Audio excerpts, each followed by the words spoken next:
in Barnet consequentials, but all the other investment the UK government made outside those Barnet consequentials. The Labour government has delivered billions of pounds more for schools and hospitals in Scotland. Mr Speaker, it's more money than ever before, but the SNP MPs voted against it. They voted to deny Holyrood its biggest ever budget settlement by voting against the finance bill last week, but of course they will happily spend it in their budget today.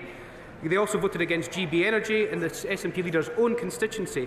Given what we've read about the SNP's selection processes, I guess the SNP MPs seem keener to send themselves to Holyrood than billions of pounds of extra funding.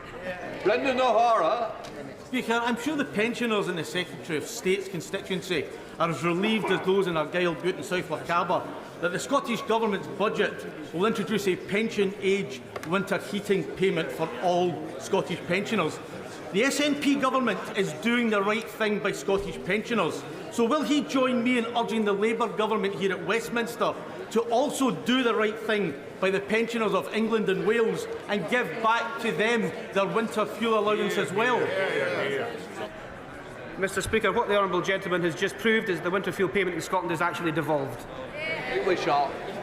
The consequences of the budget was to remove £5 million of regeneration funding for Perth city centre.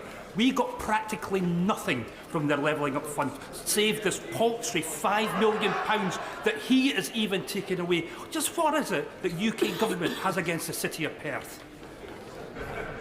Mr Speaker, no projects have been cancelled. The Perth deal is being under consideration by MHCLG and the Treasury. It hasn't been cancelled, it has been merely paused. But what I would say is that the honourable gentleman should speak to his colleagues in the Scottish Government, who have got £4.9 billion extra in Barnet consequentials to spend today, and perhaps he could even have a chat with some of his colleagues sitting next to him who seem happier in Holyrood than they are here.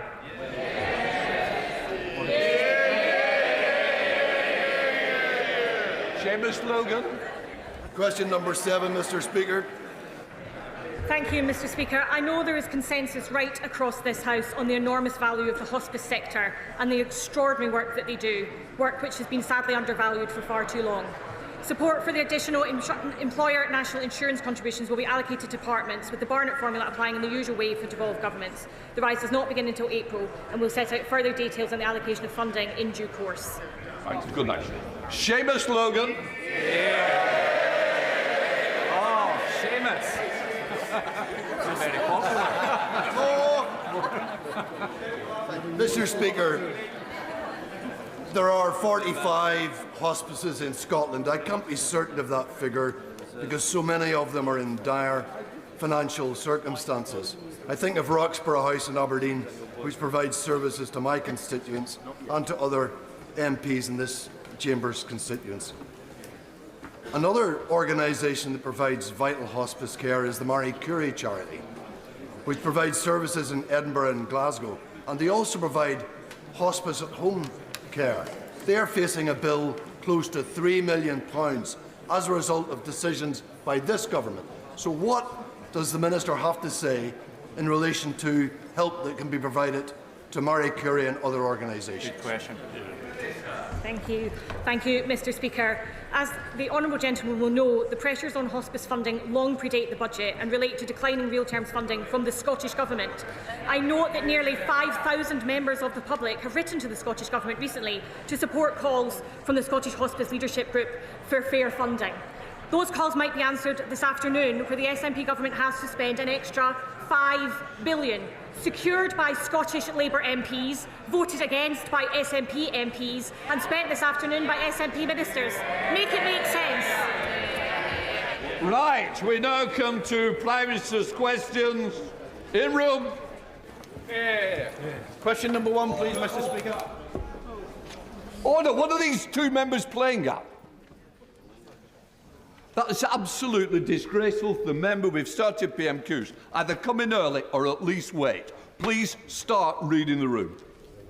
In room. Question number 1, please, Mr Speaker. Mr Speaker, it's a pleasure to welcome His Highness the Emir of the State of Qatar to the UK, and I look forward to discussions this afternoon on how we're strengthening our relationship and boosting trade and investment, including the announcement today of a £1 billion investment in our new clean energy partnership. Mr Speaker, Sunday marked World AIDS Day, and we stand with all those that we have lost and those living with HIV today, and we will seek to end new cases of HIV in England by 2030. Mr. Speaker, can I also note that we're joined in the gallery today by Mandy Damari, mother of Emily, a British citizen still being held hostage in Gaza.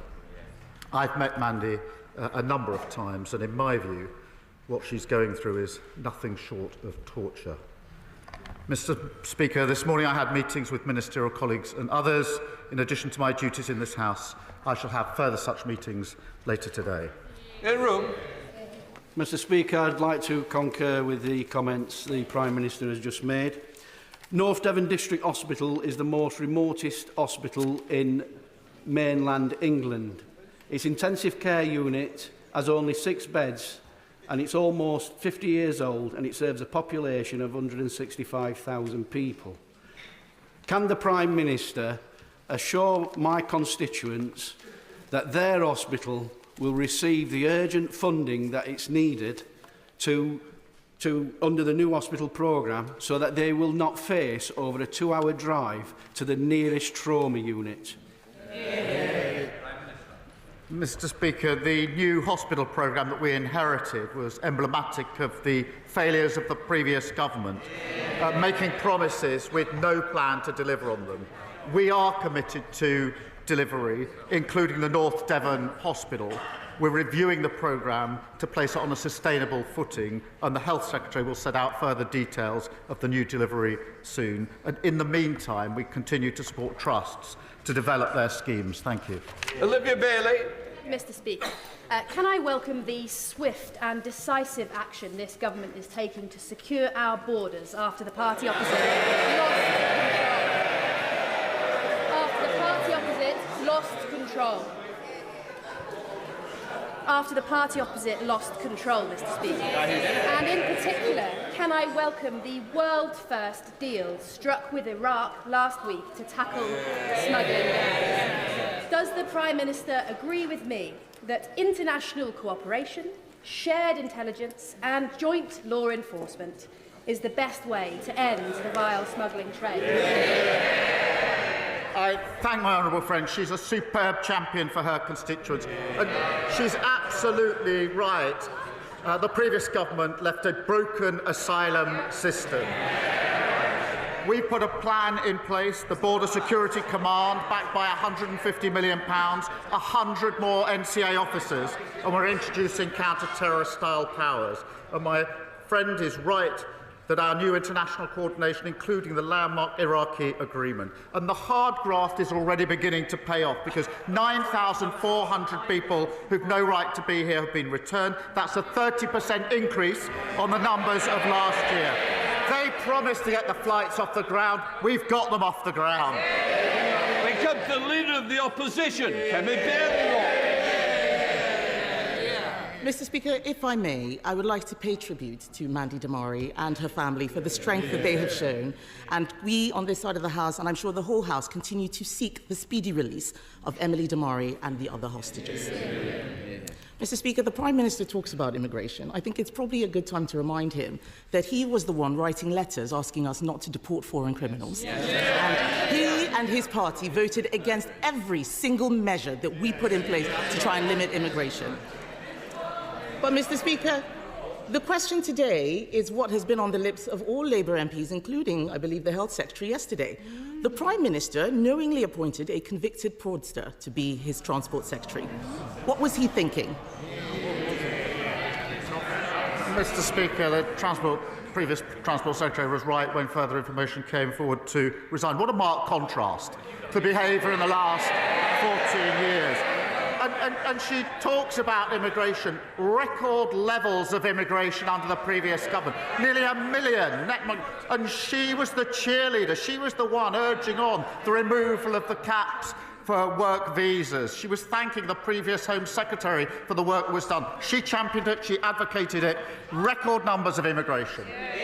Kemi Mr. Speaker, he's obfuscating, but I'm going to keep him on the topic. He owes the House an explanation. He said that the former Transport Secretary was only asked to resign after further information came to light. What was that further information? I'm not going to disclose private conversations. Further information came to light. The Justice Secretary resigned. As I say, what a marked contrast. But whilst she's obsessing with the Westminster issues, we're getting on with fixing the mess, fixing the foundations, that £22 billion black hole, our prisons bursting, Mr. Speaker, as we found out last week, nearly 1 million net migration numbers because of the Tory open borders policy. Mr. Speaker, I'm not asking about migration. I'm asking about the former Transport Secretary.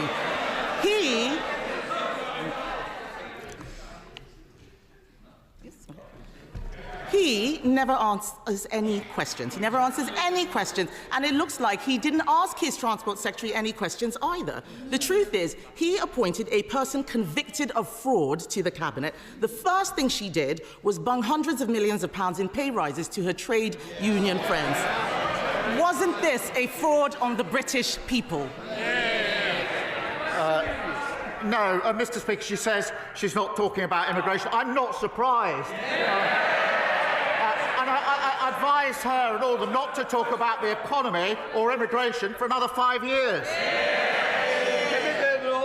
Mr. Speaker, he can try and change the topic as much as he likes, but the public are watching. He owes them an explanation. The country needs conviction politicians, not politicians with convictions. Now on to an even bigger fraud.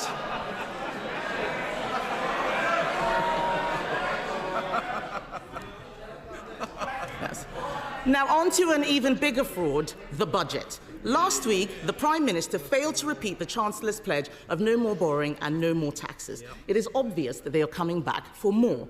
In his manifesto, he committed to making Britain the fastest-growing economy in the G7. Does he stand by his own pledge? Mr. Speaker, I gently remind her that 2 of her predecessors had convictions for breaking the COVID rules.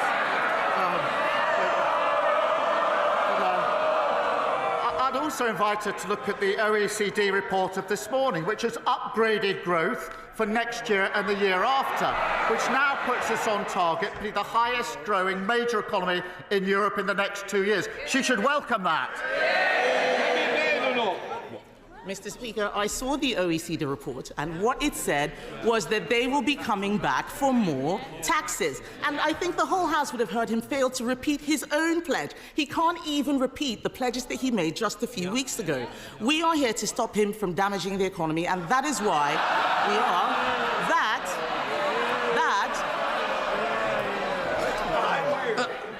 I want to hear the question. Can we vote on? Mr. Speaker, they are laughing the same way they all laughed during the budget when they talked about raising NI. They have no idea what people out there are dealing with. And that is why yesterday we voted against his damaging jobs tax. Even former supporters, Chef Tom Kerridge, who endorsed Labour at the election, said that the budget was catastrophic. He built a real business employing young people, unlike his cabinet of trade union stooges, CV embellishers, and an actual fraudster. None of them have ever run a business. Why won't he listen to business who are saying his budget is catastrophic? Mr. Speaker, I thought the scripted jokes were over, but we had another one about lectures about the economy from the party opposite. They broke the economy, mortgages through the roof, and a £22 billion black hole. And she talks about national insurance. She complains about the rise in national insurance week after week. But then 2 weeks ago, she says that she wouldn't reverse it. She signed trade deals, Mr. Speaker, that had farmers protesting in Whitehall. Now she pretends that she's their champion. She campaigned to remove the cap on migrant worker visas, and now she pretends she's furious about the open borders policy of the last government. Mr. Speaker, the fact is the Prime Minister has discarded his own Labour leadership promises. He's dropped the 5 missions he said would define his government. He's ditched his pledge to make Britain the fastest growing economy in the G7. We left office with UK the fastest growing economy in the G7. And business is saying he has damaged the economy with his budget. Tomorrow he's going to have an emergency reset, Mr. Speaker, just 5 months into his premiership. But why should anyone believe a word he says? Mr. Speaker, the only relaunch on that side of the House is the leadership bids of her rivals. And they should she obviously hasn't read the OECD report of this morning, the fastest growth in the next 2 years of any major economy in Europe. We're proud of that. And they should never be allowed to forget the damage they did to our country. They used Britain like some sort of mad scientist experiment. Open borders, unfunded tax cuts, neglected health service. And now, all the madness is still coming out. They say they should be back in office. They haven't listened, they haven't learned, and they certainly haven't changed. There's only one party that's driving this country forward, and that's this Labour government. Thank you, Mr. Speaker. Today, question 3, but who knows, next week I could be #1 in the charts. As the first MP this year to bring out a Christmas single,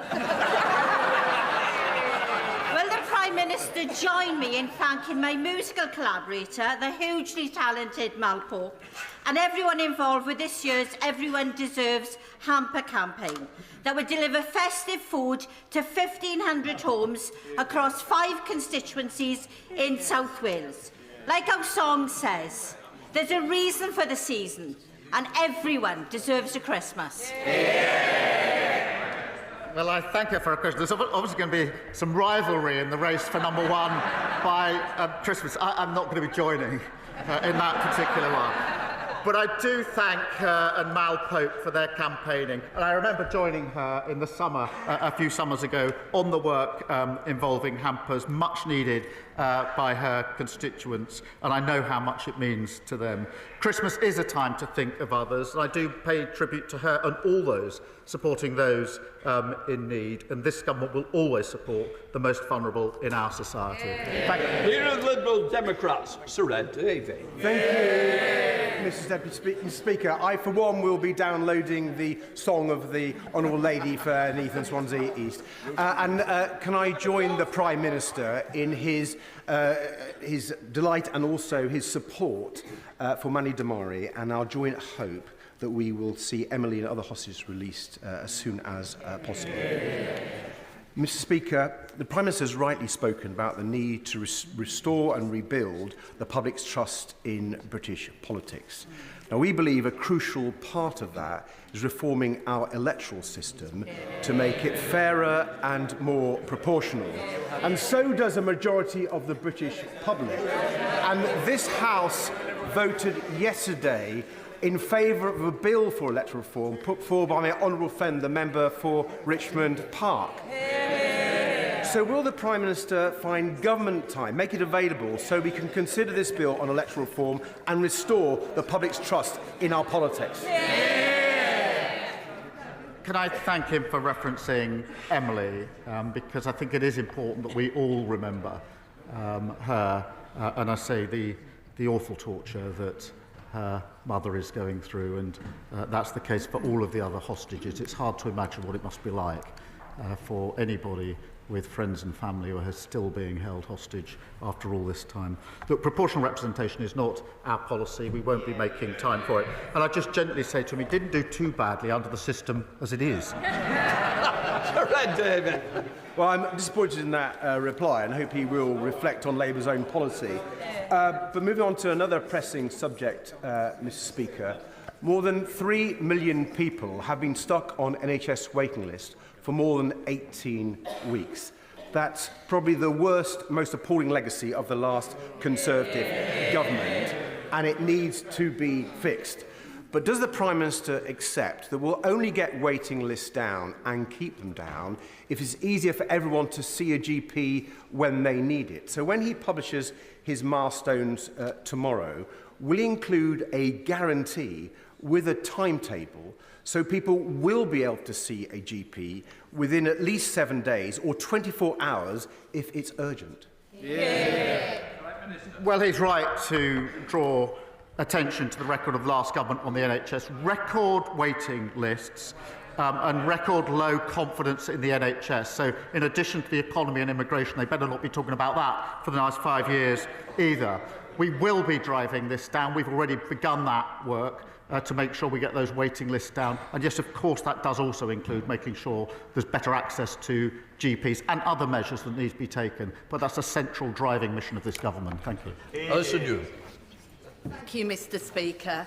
Given that a significant number of members in this place are, regardless of class, women of a certain age, would the Prime Minister agree with me that when a woman of a certain age, or indeed any woman of any age from any background, says they have experienced sexual harassment or inappropriate behaviour, they should be listened to, supported and the perpetrator dealt with?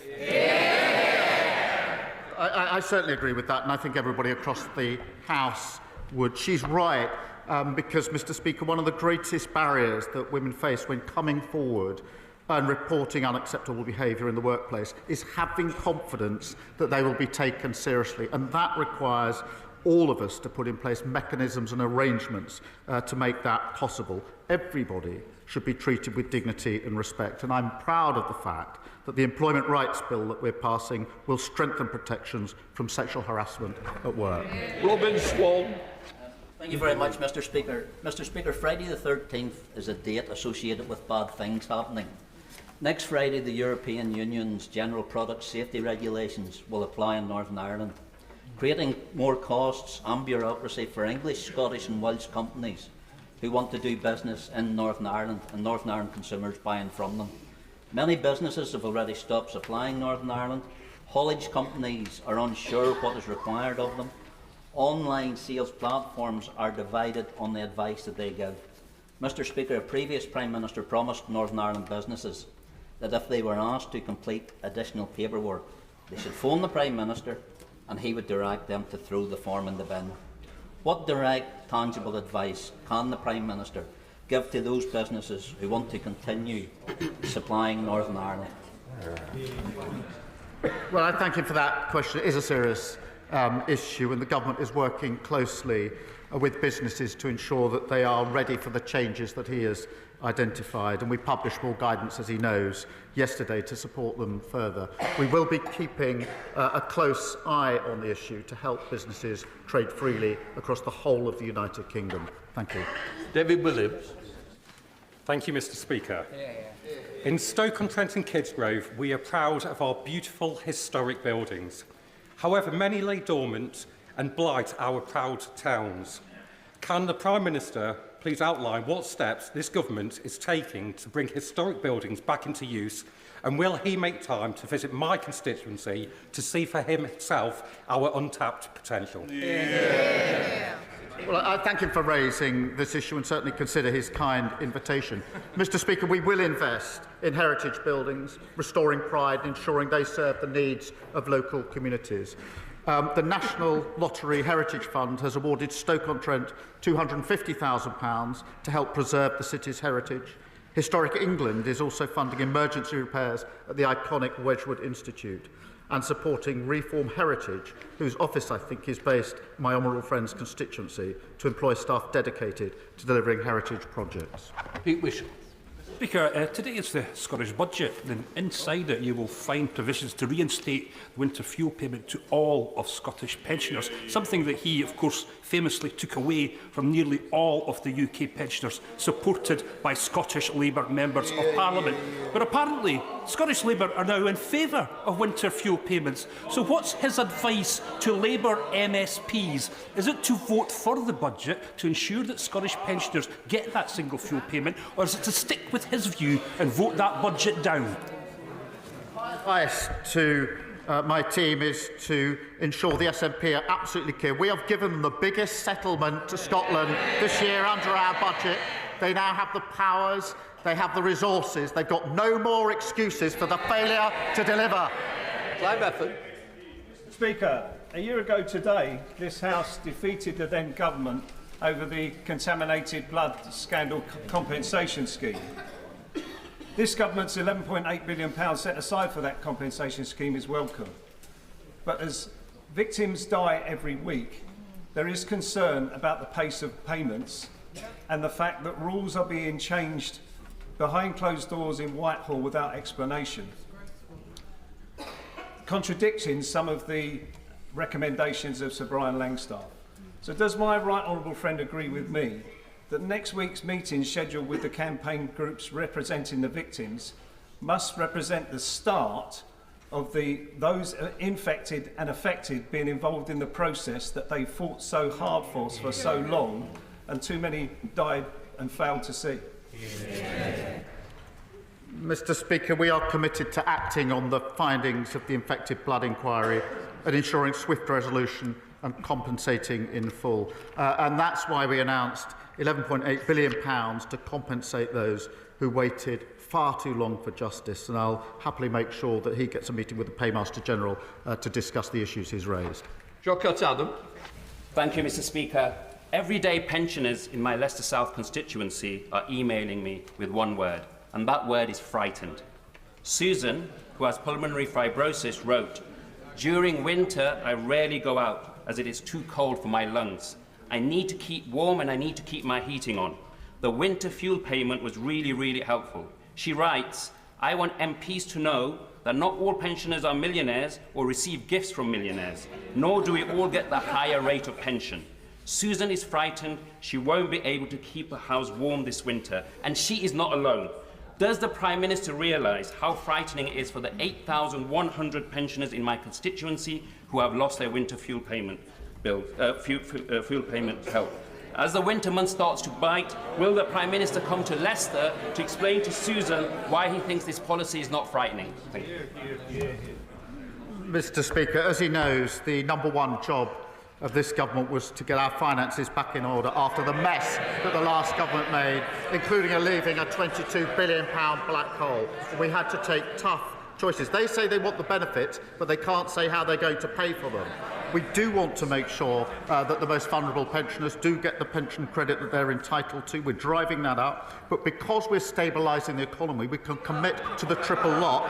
That's a £460 uplift in the pension next year. So every pensioner will be better off under a Labour government. Andrew Cooper. Thank you, Mr. Speaker. The Middlewich Eastern Bypass will support the delivery of nearly 2,000 new homes, 6,500 jobs and 1.5 million square feet of employment land. The previous government, having first promised to fund it, dragged their feet, putting jobs and investment at risk. Mr. Speaker, we're approaching the season of goodwill.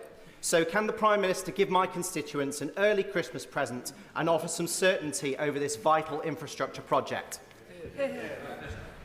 Mr. Speaker, we are committed to supporting drivers across the country, including by freezing fuel duty and investing £1.6 billion to maintain our roads. That's £500 million more than the previous year. I do know his constituents have waited years for certainty on this scheme. The project is currently going through an assessment and government process, and I'll make sure that he gets a meeting with the Roads Minister to discuss that. Martin Wrigley. Thank you, Mr. Speaker. The major GP practice groups in my Newton Abbot constituency have written to me detailing their precarious finances. Planning for the year ahead, they're considering their options, including redundancies, handing back their contracts or bankruptcy, and they've stopped recruitment of GPs, resulting in fewer patient appointments. The Health Secretary has promised an increased funding allocation, but has yet to say when we will know how much this will be. Will the Prime Minister release this funding information and meet with me and the GPs to hear their precious first-hand? Mr. Speaker, he's right to raise this. The Darcy report that we commissioned made clear that the NHS was broken by the previous government, and that's why we provided £22 billion of additional funding in the budget this year to start the work fixing our NHS. We do obviously value the vital work of GPs, and every year, as he knows, we consult with the sector about the services that they provide and the money they're entitled to in return. And we'll send that out. We will set that out in the usual way. Thanks, McIntyre. Thank you, Mr. Speaker. Holly Gazzard was murdered by her boyfriend outside her workplace in Gloucester 10 years ago. Since then, her family have established the Holly Gazzard Trust, which educates young people on domestic abuse and stalking and keeps women safe with its Holyguard app. Will the Prime Minister join me in paying tribute to Holly's family and the work of the Holly Gazzard Trust? And will he update the House on the steps that this government is taking to tackle violence against women and girls? Yeah.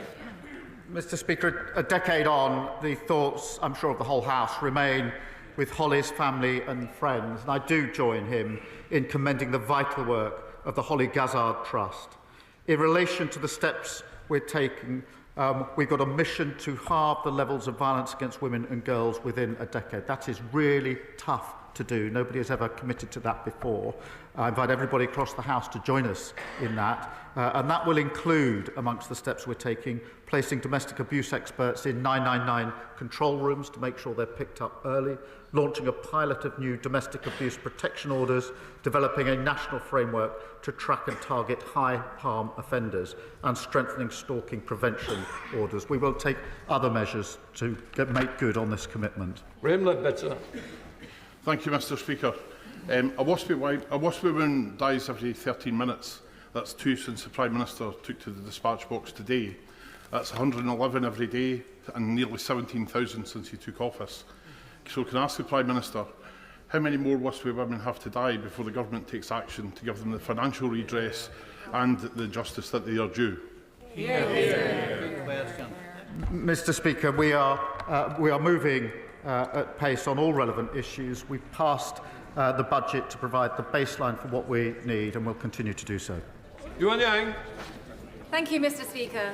Local councils in my constituency of Earley and Woodley are facing significant financial pressures from SEND provision.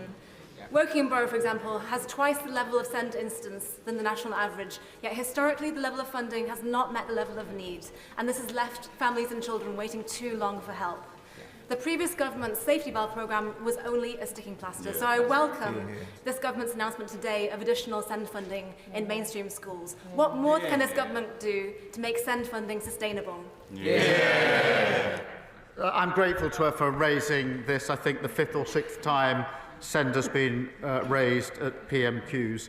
We did inherit a system neglected to the point of crisis by the last government, and so we'll deliver the change that's desperately needed. That means increased funding to the core schools budget by £2.3 billion, includes almost £1 billion more on high needs budgets.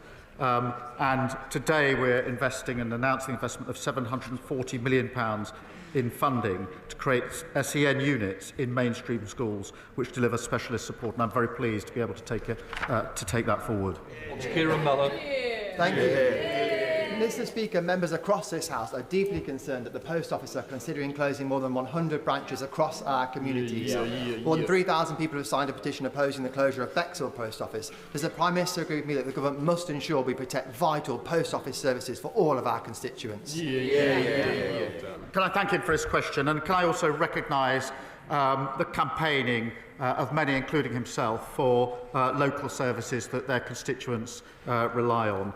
The Post Office is required to maintain a network of 11,500 branches and ensure that 99% of the UK population lives within 3 miles of a post office.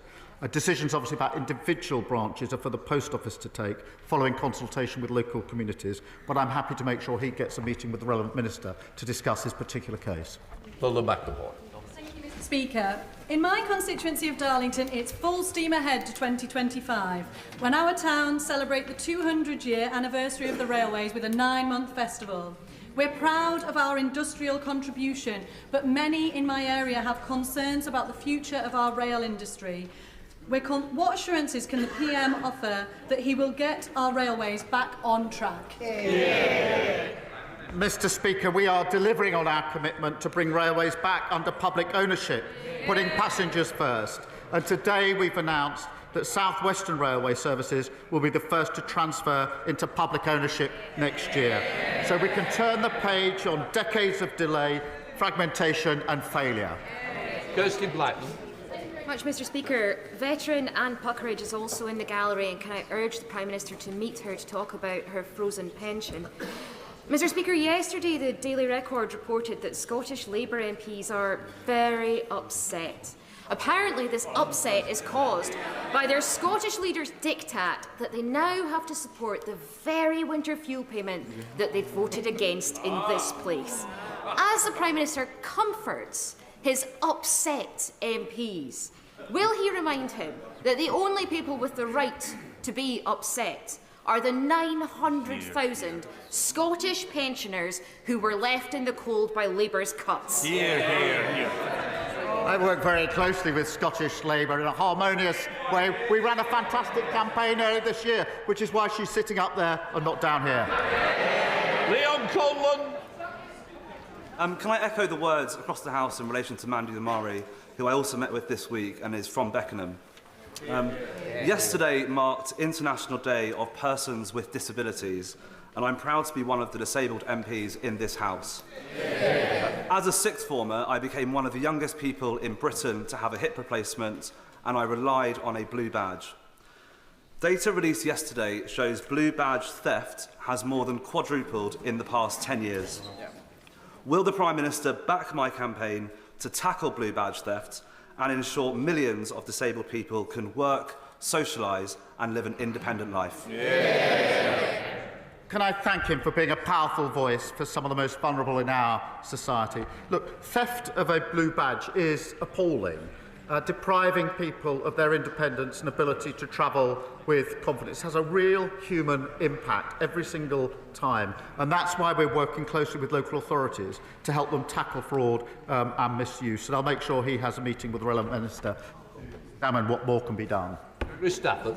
Thank you, Mr Speaker. Following on from the question from the member for Aberdeen North, in the gallery today is Anne Puckridge, who is a World War II veteran and an intense campaigner. She's flown over 5,000 miles from Canada to meet the Prime Minister to discuss the frozen pensions, a policy denying her and 500,000 Brits who live abroad a frozen pension. I'm sure Anne won't mind me saying that she will be 100 years old in a couple of days' time. Would the Prime Minister reconsider his decision, give Anne the best birthday present ever, and meet with her to discuss this issue? Well, I'm grateful to him for raising this issue. I think he will well know and understand that our position is in fact a continuation of the position under the last government. Richard Baker. Thank you, Mr Speaker. Does the Prime Minister share my concern that the report by Audit Scotland finding the Scottish Government has no clear plan for the NHS in Scotland? As a Scottish Labour MP, I'm delighted this government is providing £4.9 billion extra for public services in Scotland. Isn't it time for the SNP ministers to get a grip and do better for patients in my constituency who are facing some of the longest waiting times for surgery in Scotland? Well, I'm grateful to him for raising this because waiting lists in Scotland are appalling. And that's why we make the argument. They now have the money, they've got the resources, no more excuses for poor delivery. That completes Prime Minister's questions.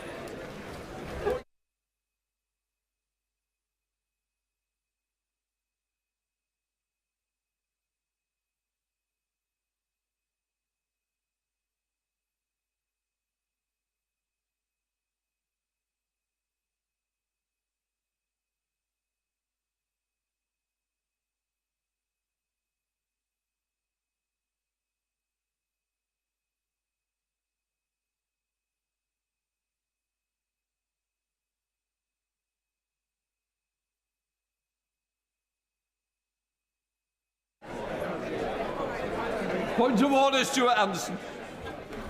Thank you, Mr Speaker. I would like to seek your advice on yesterday's debate that was a jobs tax on working people that aren't working people, or it depends on what the definition of working people is. The Exchequer Secretary claimed that the OBR stated there was a cover-up by the previous government.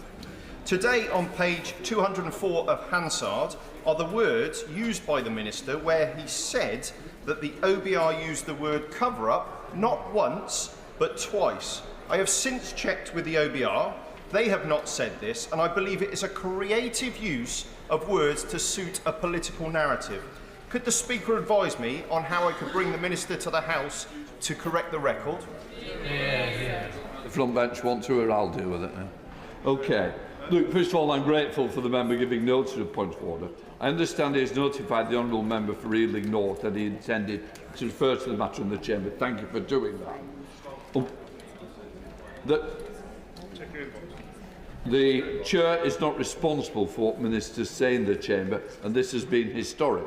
But he certainly has put the record straight, in his view, and I'm sure that the Treasury bench will have noted his remarks and therefore will reflect on it. Let me put it at that stage. Right. We now come to the 10-minute rule bill. Preet Kaur.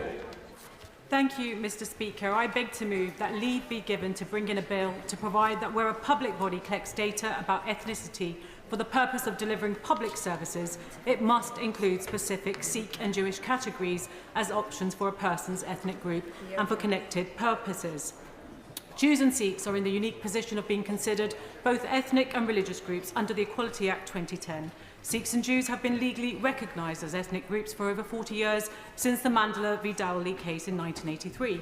The bill would address a fundamental absurdity in the fight against discrimination and inequality that we do not collect ethnicity data on Sikhs and Jews since laws on racial discrimination were first introduced nearly 60 years ago. The Women and Equality Select Committee were told in February 2018 that the government's race disparity audit had identified around 340 data sets across government but found no data on Sikhs. The only data collected on Sikhs and Jews in more recent years is religious data. However, the quality of data collected by public bodies on religion compared to ethnicity is poor, patchy and incomplete. Religion data is never used by public bodies to make decisions for the purposes of delivering public services. It makes both Jews and Sikhs invisible to policymakers, therefore ignoring the inequality and discrimination both groups face. That is why a specific Jewish and Sikh ethnic category is needed, and that is what this bill will do.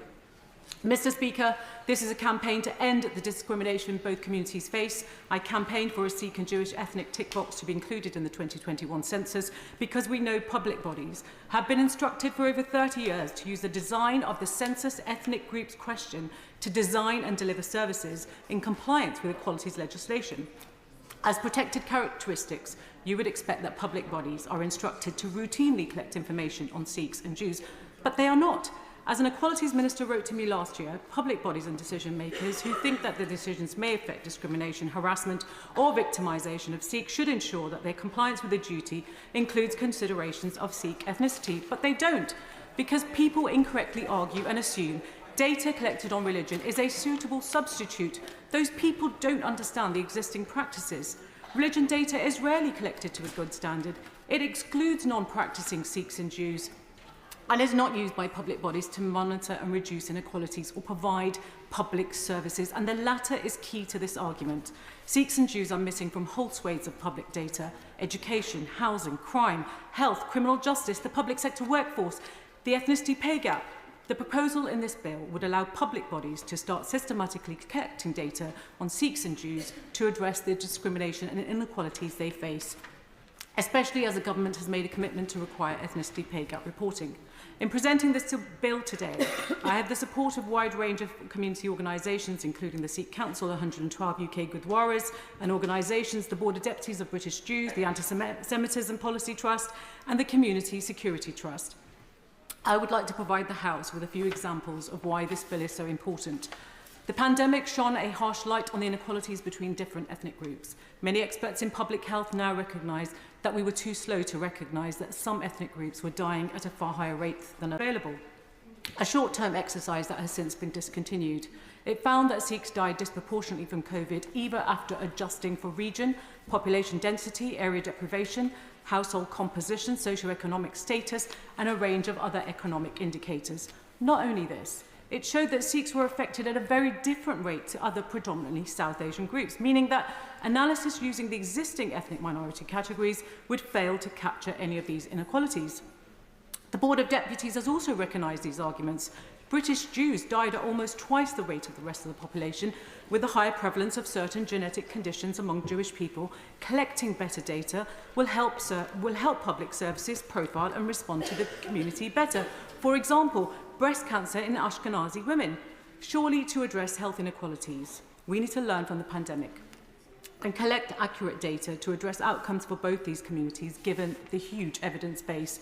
And to give just one example which highlights the absurdity of this system, the NHS Blood and Transplant Authority does not collect data on Sikh organ donors or Sikhs requiring an organ transplant, despite a policy of more than a decade of trying to encourage more Sikhs to become donors. They do not hold the single most important data point that would allow us to improve sign-up rates in this underrepresented group. It's simply shocking. And as Amanda Bowman, Vice President of the Board of Deputies, wrote last year, imagine you're sitting in a hospital, she said, waiting room, and have been asked to fill out a form which, among other questions, asks for your ethnicity.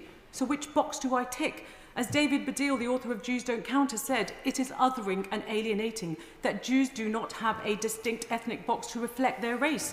Since October the 7th, the British Jewish community have faced an appalling rise in anti-Semitic hate attacks. While the Home Office collects data on anti-Semitic hate crimes by religion, it doesn't on racially aggravated anti-Semitism.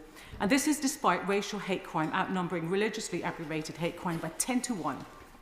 There is therefore a serious risk that Jewish hate crimes are being undercounted by the Home Office because they do not have their own Jewish ethnic category.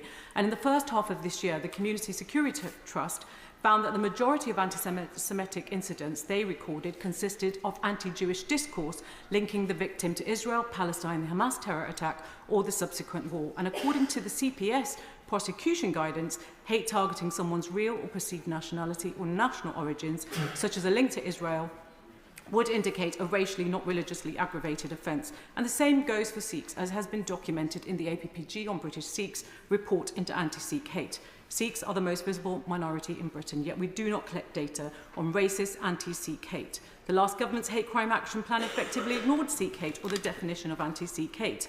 Herein is the fundamental problem with consigning Sikhs and Jews to exercises focused on religious data and not ethnicity. Religion is not a mandatory field in terms of crime reporting standards set by the Home Office for police forces, apart from in religiously aggravated hate crime cases only. However, police forces are required to record ethnicity or EA codes using census categories where Sikhs and Jews do not exist, despite recognition in the Equality Act. Her Majesty's Inspectorate of Constabulary and Fire and Rescue Services produced at least 30 different reports since 2017 criticising police forces for the poor recording of data on the ethnicity of victims of crime. A final example, in October, the Chief Executive of UK Jewish Film Festival warned of the erasure of British Jewish culture from national cultural life by arts bodies, which are of course publicly funded. Benjamin Till, a BAFTA-nominated composer, told the Jewish Chronicle that the Arts Council doesn't allow Jewish people to identify as anything other than a religion, and insists it must accept that Jewishness is a cultural and an ethnic identity. And as the APPG on British Sikhs and Board of Deputies have warned, even on its own merits, using religious questions to capture data on our communities will increasingly become irrelevant. The percentage of Sikhs and Jews who identify with their ethnic group but do not practice their religion is growing. And as Britain becomes increasingly secular, we are failing to recognise how British Sikhs and Jews face discrimination in other ways. Ethnicity data can capture this in ways that religion data doesn't.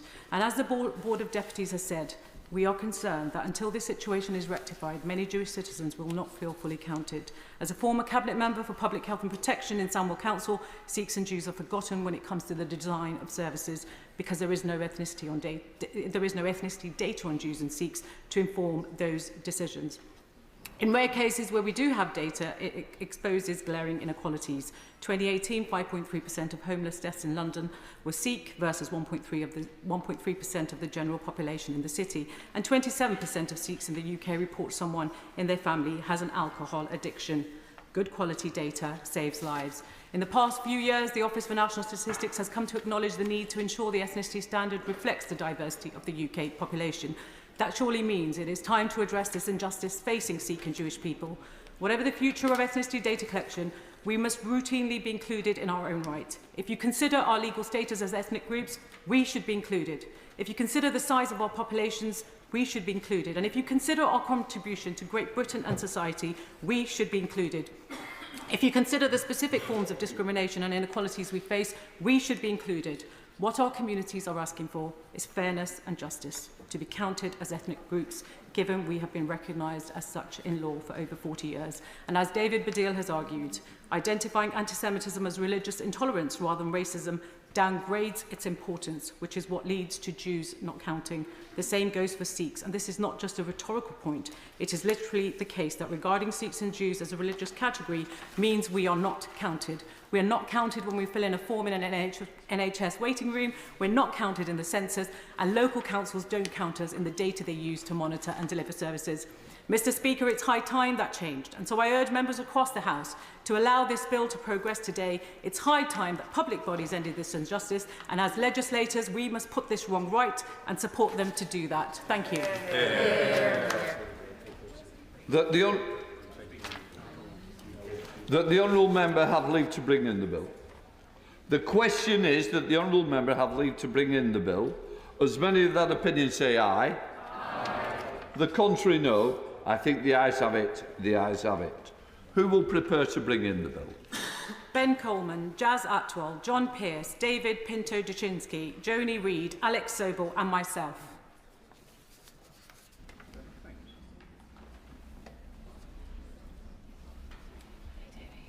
What are you doing? Get out. Order, order. This is totally unacceptable. Members are really going to have to think about how they treat fellow members in this chamber. Preet Cogill.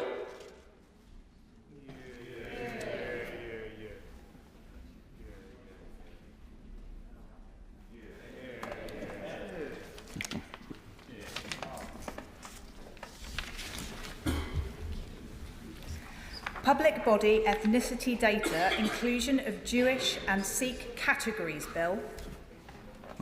Second reading what day? Friday, 7th of March. Friday, the 7th of March.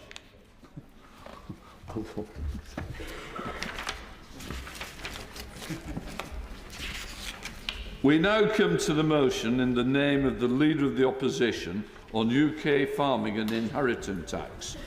I inform the House that I have selected Amendment A, tabled in the name of the Prime Minister. I now call Shadow Secretary of State Victoria Atkins to move the motion. Thank you, Mr. Speaker, and I beg to move the motion on the order paper. This government has driven farmers to despair. The hike in national insurance, the acceleration of delinked payments, the fertiliser tax, the double cab tax, the stalling of capital grants, the scrapping of the Rural Services Delivery Grant, and the slowing down of applications to farming schemes are all conspiring against our rural economy and the survival of British farms. Yet they've added a death tax to this, the family farm tax, which is seeing families across the United Kingdom worry about whether they will be able to hand on their farms to their children as generations have done before them. In the 36 days since Labour's budget, the Chancellor, the Secretary of State and the ministers have tried to justify their family farm tax that will break up family farms by claiming that only 500 farms will be affected each year. Awkwardly, the figures used by the Chancellor are contradicted by figures produced by DEFRA. The left hand doesn't know what the far left hand is doing, Mr. Speaker. And when this figure was queried by the NFU, the CLA, the TFA, the farmers across the United Kingdom and us Conservatives, ministers told us, or rather patronisingly, we didn't understand and that farmers should seek professional advice. Well, farmers have sought professional advice, and that professional advice has revealed just how badly wrong the non-economist Chancellor has got her numbers. I won't, please, in a moment. Since the budget, the Central Association of Agricultural Valuers has analysed the family farm tax and applied tax law and the realities of modern-day farming to it. This analysis has revealed that up to 75,000 individual owners of farming businesses could be affected over the coming generation, even before inflation. That is the equivalent of 5 times the government's figure of 500 farms affected in 2026-27. How could they have got this so wrong? Because this city-dwelling Chancellor, Secretary of State and Exchequer Secretary don't understand modern farming or the countryside. They have overlooked a major area of tax policy and forgotten to consider thousands of farmers. As the Exchequer Secretary has confirmed, they forgot to include one of the 3 routes to this relief in their calculations. They have not included BPR-only claims in their figures. This means that as many as 14,000 tenant farmers who cannot claim APR because they do not own the land on which they farm are absent from their calculations. And what is worse is that ministers don't actually know how many farmers are affected by this. The city-dwelling Chancellor and Secretary of State have also forgotten about the farmers who followed professional advice in years gone by and transferred their farms into companies or partnerships. These farmers will only claim BPR and so have been left out of these calculations. Again, ministers don't know how many farmers are in this position. And I am told, I will in a minute, and I'm told by advisers that some farmers choose to use BPR only because it's easier in probate. Guess what? Yet again, ministers don't know how many farms are in this position and they have not been included. I'll give way to the honourable gentleman and then I'll give way to the honourable lady, because I've... Can I commend the Shadow Minister very much for bringing this forward? And this, I think it's a collective decision for this debate in the House. Is one that my farmers, my constituents would very much support. In relation to the professional advice, I'm a member, declared an interest as a member of the Ulster Farmers Union. We have sought legal advice through the Ulster Farmers Union. Professional advice, it indicates that somewhere in the region of 65% of farmers in Northern Ireland that are small farmers, family farms, will be affected by this. So when it comes to understanding this, has Labour not really got it? Have no idea what's going on? None, not a clue. I thank my honourable friend for intervening, and the evidence is building again and again against the assurances that the Chancellor, the Secretary of State for DEFRA, Exchequer Secretary and the Farming Minister have given this House. And frankly, the farmers outside deserve better, but frankly, so do we as Members of Parliament. So I'm going to give way to the honourable lady there, and then I'm going to carry on with the calculations that have been got so wrong by this government. I thank the right honourable member for giving way. The Shadow Secretary of State left a trail of destruction across the government. She is the Health Secretary who broke the NHS, the Prisons Minister who ran out of prison places, and the Treasury Minister who crashed the economy. No wonder her constituency majority crashed from 28 to 5,000. Does she not think it's time to apologise and support, for once, the government who is bringing back stability to British economy and farmers' profitability? Order. I know members are jeering about reading. I know it used to be a rule when I came in the House that you shouldn't read. Both sides are doing it. Remember that. Sorry.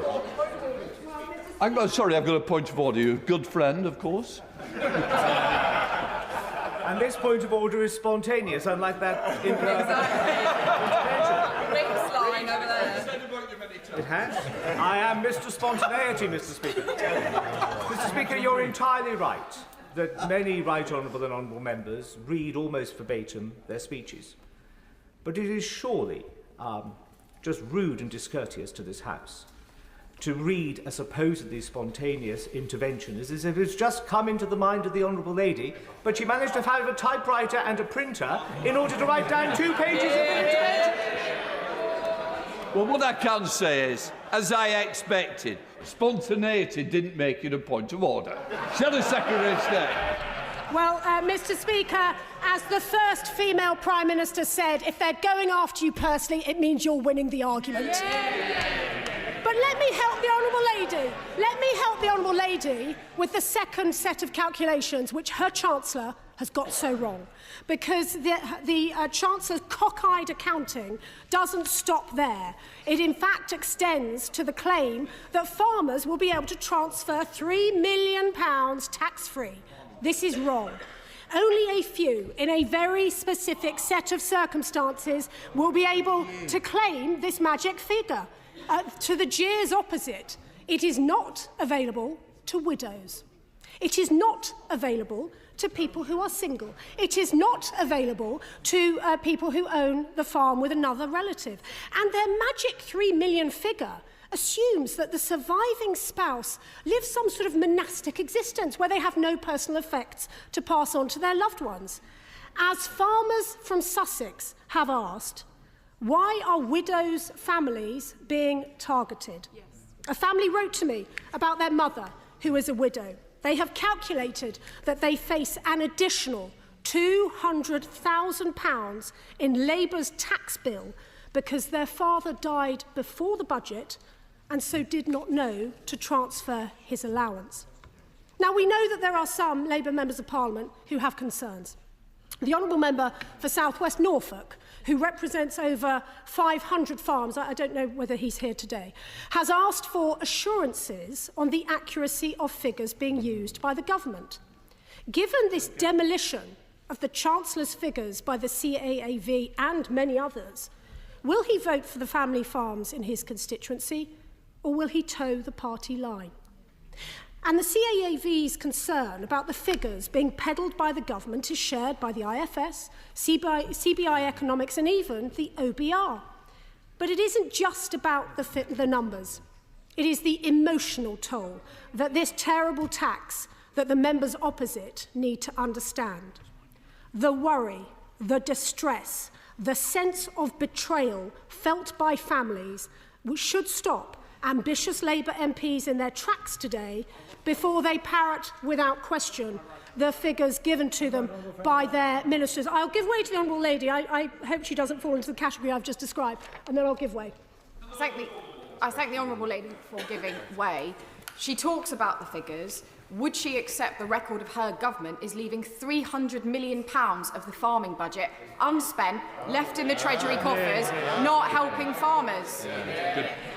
May I thank her sincerely for raising that point, because she has, perhaps unwittingly, identified a contradiction in DEFRA's own claims. They talk about £300 million underspend, and then last week they were cancelling the very capital grants that farmers around the country have been investing in, saying that they've run out of money. Well, it can't be both ways, but perhaps this is yet another example of the Chancellor's and DEFRA Secretary's cockeyed accounting. I give way. I'm grateful to my right honourable friend.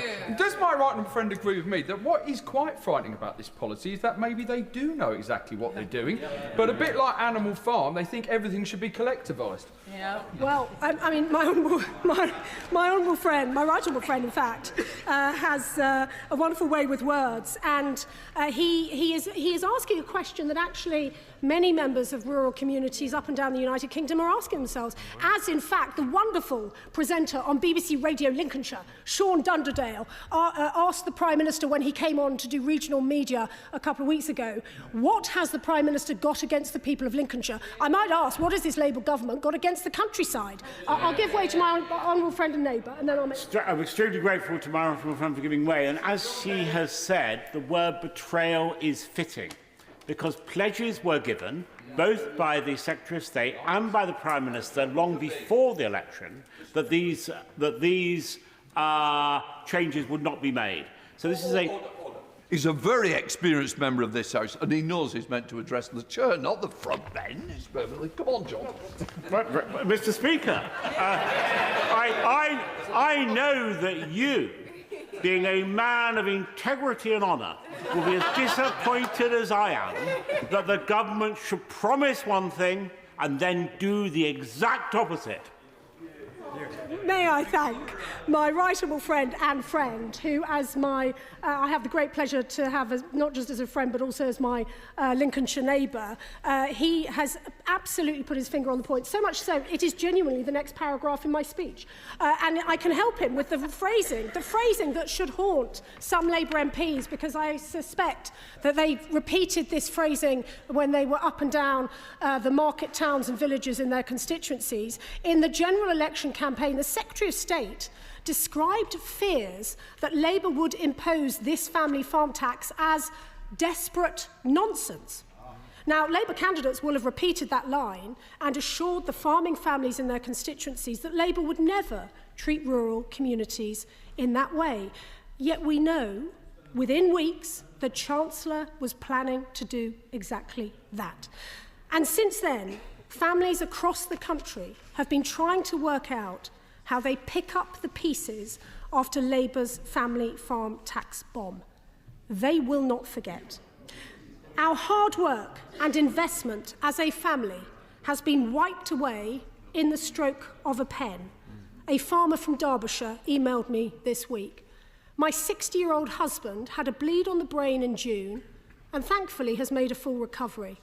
But I've never seen him so stressed. He doesn't know what to do. The honourable members representing seats in Derbyshire may wish to reflect on how they will respond to that. I will make some progress. A farmer from Northumberland has written to me as follows. We had to talk about which one of my parents are going to die first in front of them. He says, his words, Labour is destroying people's lives with this policy. Many of us are worried about the mental state of many within agriculture and are concerned that it may be the final straw for some. Now, in fairness, I will in a moment, in fairness, the honourable member for Hexham, who's in his place, has voiced concerns about whether his government is listening to ordinary people about this. Will he vote for his farmers or will he toe the party line? I will give way and then... I thank my right honourable friend for giving way. Mr Speaker, as a farmer's wife, I understand the emotional impact which my honourable friend is setting out so clearly. This is not just about the farmers who will be affected, but it is all the farmers who know they might be affected. This is a tax on tragedy, and no one knows who will befall it of them. Well, may I thank my honourable friend and indeed Lincolnshire neighbour, and she sets out exactly the personal impact of this, which, you know, I know how it is as a Treasury Minister, what it is to look at the spreadsheets and the terribly impressive packs of information from civil servants. I also know that Chancellor after Chancellor, and I would just remind the members opposite that this is deeply serious, it's not a joke, it's not a joke, that the Chancellors after Chancellors have looked at these figures and have come again to the conclusion this is a political decision, and I'm afraid the current Chancellor in XST has got it wrong. I give way to the honourable gentleman, then I'm going to make some progress. Thank you, Shadow Secretary of State, for giving way. And you make a really important point here about the health and well-being of our farmers. And given that when she was the Health Secretary, waiting times for operations were almost 3 times higher than back in 2010. Does she not welcome the investment this government is putting into our NHS? Don't worry, I'll deal with this. May I thank the honourable gentleman for raising the important issue of mental health in farming, but across the National Health Service. I was very proud, actually, to work with the government, both as a Member of Parliament, but also as Secretary of State for Health, in massively increasing the investment in mental health services. He, I'm sure, if he's a rural MP, will know how isolated farmers can be and the pressures on their emotions. At the best of times, they have the weather, they have diseases, they have crop cycles to contend with. Of course, this added pressure, merely, as we've already heard from some of the farmers that have contacted me, added to this. And I would also just gently remind him that the figure that this family farm tax, or tax on tragedy, as my honourable friend has called it so bleakly, raises 500 million in 26-27. That is equivalent, according to the King's Fund, to about a day's worth of services in the NHS in England. So it isn't going to be quite the game changer that some in his party believe it to be. And what about the family in the southwest whose beloved father died a decade ago in tragic circumstances, leaving 3 young children who are now in their teens? The mother has run the farm and brought up their children in the midst of their grief. She has now been diagnosed with a life-threatening illness at the age of 50.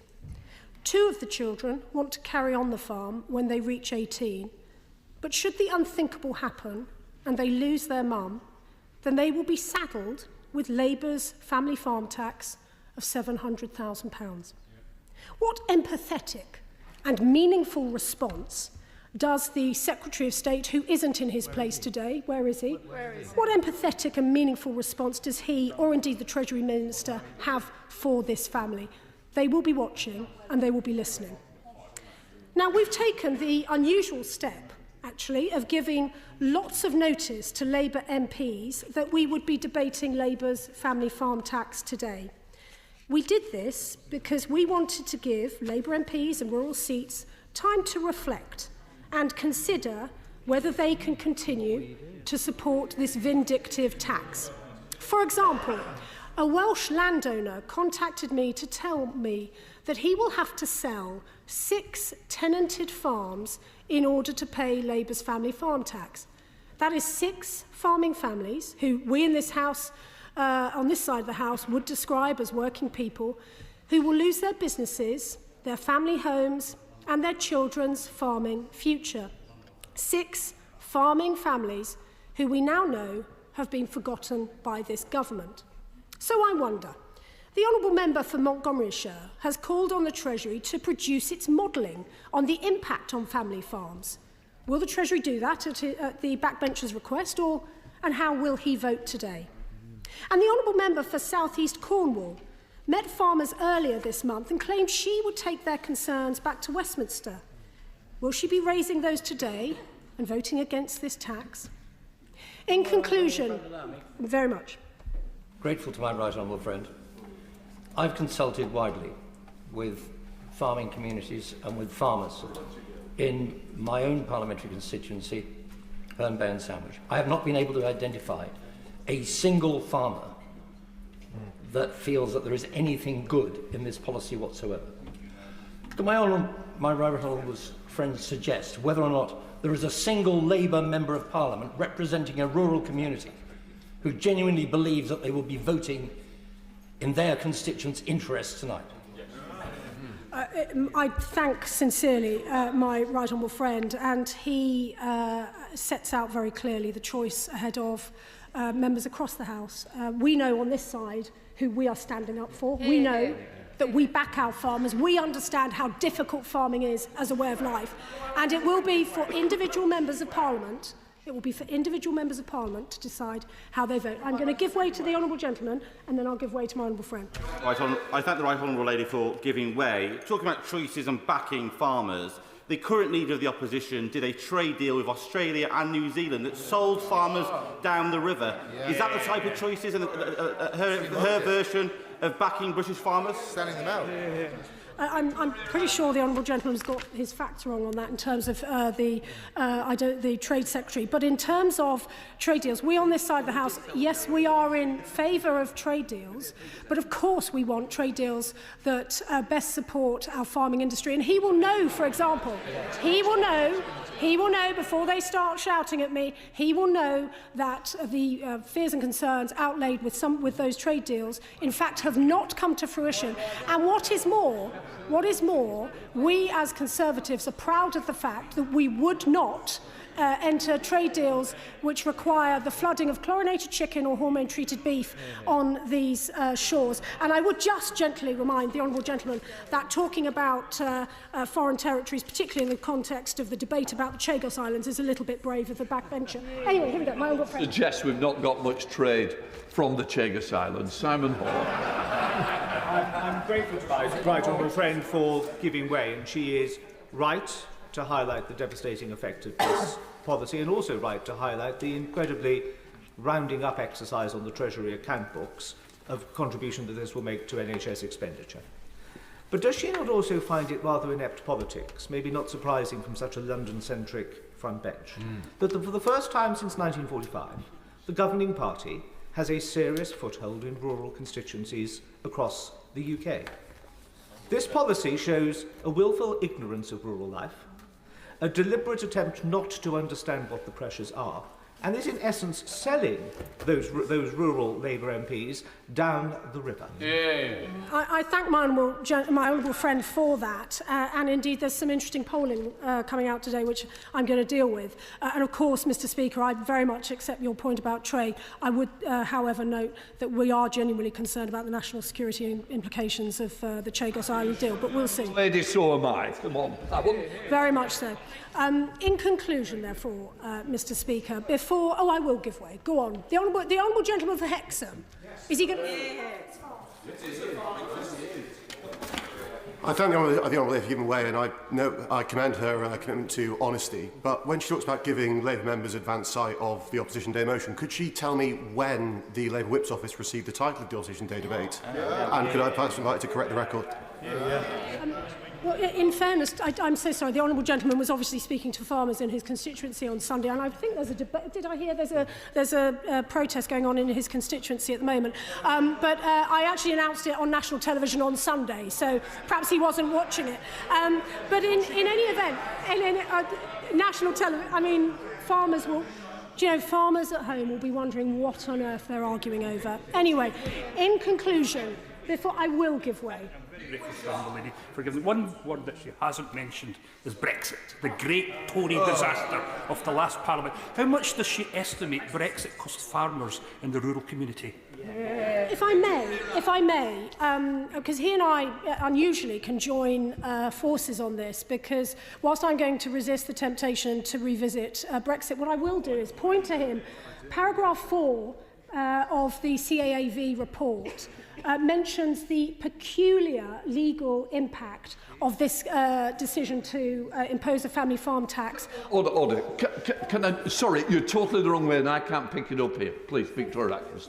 Forgive me, please. I'm reminded paragraph 4 of the CAAV report in fact sets out the peculiar legal problems posed by the family farm tax in the context of Scottish farming tenants. It's incredibly complicated, but that is a real concern, and I trust that the SNP will be exploring this alongside Conservative members of Parliament as well. So in conclusion, Mr Speaker, before ambitious backbenchers, or indeed the Exchequer Secretary, get to their feet and accuse these farmers and us of scaremongering, something they have been happy to do in the past, think on, discover some humility and compassion, and ask why tens of thousands of decent, hard-working and sensible people across the United Kingdom know that the Chancellor has got it so wrong.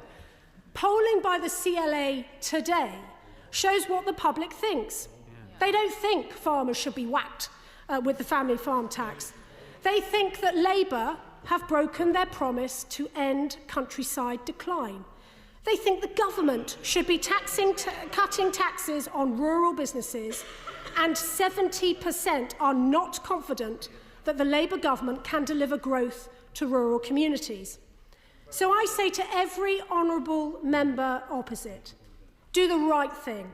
Stand up for our farmers, who are the best in the world and whose produce is renowned globally. They feed us, and now they need us. Labour MPs need to join us and axe the family farm tax. The question is, as on the order paper, I call James Murray to move the amendment. Minister. Thank you very much, Mr Speaker, and I welcome the chance to open this debate on behalf of the Government, and I beg to move the amendment in the name of the Prime Minister. Mr Speaker, the Government's commitment to farmers is steadfast. As our amendment makes clear, farmers make an immense contribution to the UK economy and the nation's food security. We recognise and respect the crucial contribution that farmers make to our country's way of life. We must also recognise, Mr Speaker, that this government has come to power at a time when the state of our public services and the mess in which we found the public finances means there was no way we could have left things as they were. Unlike the party opposite, there was never any question of us ignoring the £22 billion black hole we uncovered in the public finances. We had to bring the previous administration's fiscal irresponsibility to an end. We had to make sure our country now lives within its means, and we had to get public services back on their feet whilst meeting our tough new fiscal rules that end borrowing for day-to-day spending. That is what we, as a responsible government, had to do. That is why, Mr. Speaker, at the autumn budget, the Chancellor set out a number of difficult but necessary decisions on tax, welfare and spending. These decisions were to restore economic stability, fix the public finances and rebuild our public services. And one of those decisions we took was to reform agricultural and business property relief. We chose to reform these measures in a way that maintains significant tax relief for family farms whilst fixing the public finances in as fair a way as possible. I will give way. I'm very grateful to the Honourable giving way, Mr. Speaker. The Honourable Gentleman wants to explain this. The government have argued that only 27% of farms will be affected by this. The NFU say it's 75%. Would he at least give us an indication of this back box, perhaps supported by a note in the Library of the House, showing the modelling that contradicts the NFU's figures? I thank the honourable gentleman for his question, and in fact I might point him toward the letter the Chancellor recently sent to the Treasury Select Committee, which sets out some of these figures in detail. I think some of the confusion that maybe he and other honourable members have encountered comes from the fact that there are different sets of data they're referring to. The set of data he may be referring to relates to the total value of farms across the country. Whereas if we are thinking about the inheritance tax claims, it is right to look at HMRC claims data on inheritance tax, because looking simply at the value of a farm does not tell you what the inheritance tax liability for that farm may be, given that you have to look, for instance, at the ownership structure, who owns what, any liabilities, and so on. So that may be where some of his confusion is coming from. I'll give way. I'm grateful to the Minister for giving way, but at Treasury Questions yesterday, I raised with him the case of Upper Peppersill Farm in Long Crendon, a small 380-acre arable farm in my constituency that the Shadow Secretary of State and Leader of the Opposition visited a few weeks ago. They've calculated that if they borrow the money to pay this new tax, it will take them 40 years to pay it back. So will the Minister give a message of what he says to the Seed family in Long Crendon about that tax bill they face? Mr. Speaker, it's not appropriate for me as a Minister to give specific tax advice to one family, but I will talk about the general principles that we're approaching in our reform. And I was about to begin setting out some of the detail about our policy. Right. On the general principle, is the Minister seriously saying that all the tax advisors advising all the farmers across the country and all the land valuers who are qualified in a way that the Minister is not are wrong and that he is right? Mr. Speaker, what I'm explaining is how the data for claims through HMRC, which shows the claims made under agricultural property relief and business property relief, is the correct set of data to work out future liabilities on that basis. That is what the projections that we've put out are based on. That is in the Chancellor's letter to the Treasury Select Committee that I mentioned, and I would urge him and his colleagues to review that letter to understand the data which I'm talking about in more detail. I would like to make a bit of progress to explain some of the detail behind our policy, which may answer some of the questions which I see honourable members are jumping to their feet to question. Because, Mr. Speaker, we know that inheritance tax is always an emotive issue, and understandably so. It is a natural desire that people have to want to pass on their assets to the people they love when they pass away. Now, looking at the history of inheritance tax, we know that the standard single rate of inheritance tax has been 40% since 1988, and assets have generally long been entitled to nil rate bans, reliefs and exemptions. A form of relief for agricultural property was introduced on estate duty in Finance Act 1948, meaning that this duty was then charged at 55% of the rate that would normally have applied. A new agricultural property relief and a business property relief were created in the mid-1970s with the introduction of the capital transfer tax. The rate of relief increased over time to a maximum of 50% relief, and that maximum rate was then increased to 100% in 1992. This means, Mr. Speaker, that agricultural landowners and farmers did not receive 100% relief for almost all of the 20th century, and yet farms passed down between the generations. Now, we recognise that agricultural and business property... I'll give way. Minister for giving way. That was why the law was changed to introduce 100% relief, because family farms weren't getting passed down because the value of land was increasing. Can he consider that before he thinks about the changes that he's bringing in? Well, Mr. Speaker, to address the honourable gentleman's point, we recognise that agricultural and business property relief play an important role in supporting family farms, but the full unlimited exemption from inheritance tax has simply become unsustainable, and the 4 most recent years' worth of data make clear why. This data shows that a very small number of agricultural property relief claimants, including those who claimed business property relief too, benefited from a very significant amount of relief.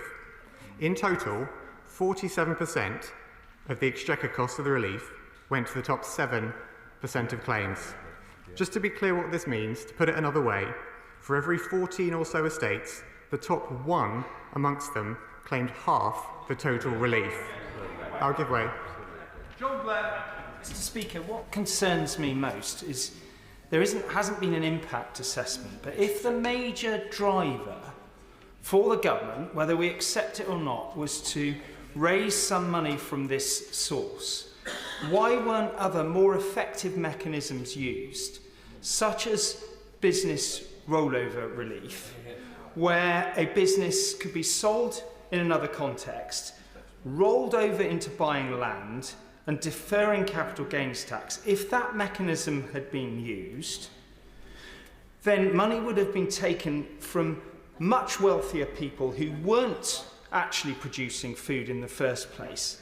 And now we're capturing a massive proportion of small family farms completely unnecessarily because due consideration of better alternatives was not considered by the Minister. Minister. Well, Mr. Speaker, I can reassure the honourable gentleman, who personally I have a lot of respect for, that we carefully considered how to calibrate this policy to ensure that there is significant relief from inheritance tax still available to family farms, whilst at the same time fixing the public finances in as fair a possible a way. And Mr. Speaker, I will give way. I'm very grateful to the Minister for giving way. He's just referred to his analysis of 4 years of data, which led him and the government to this position. That is an incredible thing to ask the House to believe, because just a few months ago, his right honourable friends, the now Prime Minister and Secretary of State, were specifically ruling out these policies to audiences of farmers and to landowners. So if the data of 4 years standing told him that this was the right policy, why were those now ministers economical with the actuality when they spoke to the farmers themselves? Okay. Mr. Speaker, the data we didn't have before the general election was the £22 billion black hole that his party left in the public finances, and he knows that because it is acknowledged by the Office of Budget Responsibility that the full information was not shared with them. They have said their forecast would have been materially different had they known that was the case, and we have had to take a number of difficult decisions, but I'm going to make some progress. Yes, I will, yes. Just speaking of data, that reminds me. Over 12,000 farmers and agri-businesses have gone out of business since 2010. Could the Minister assure me what we're doing to improve profitability in British farming? Minister!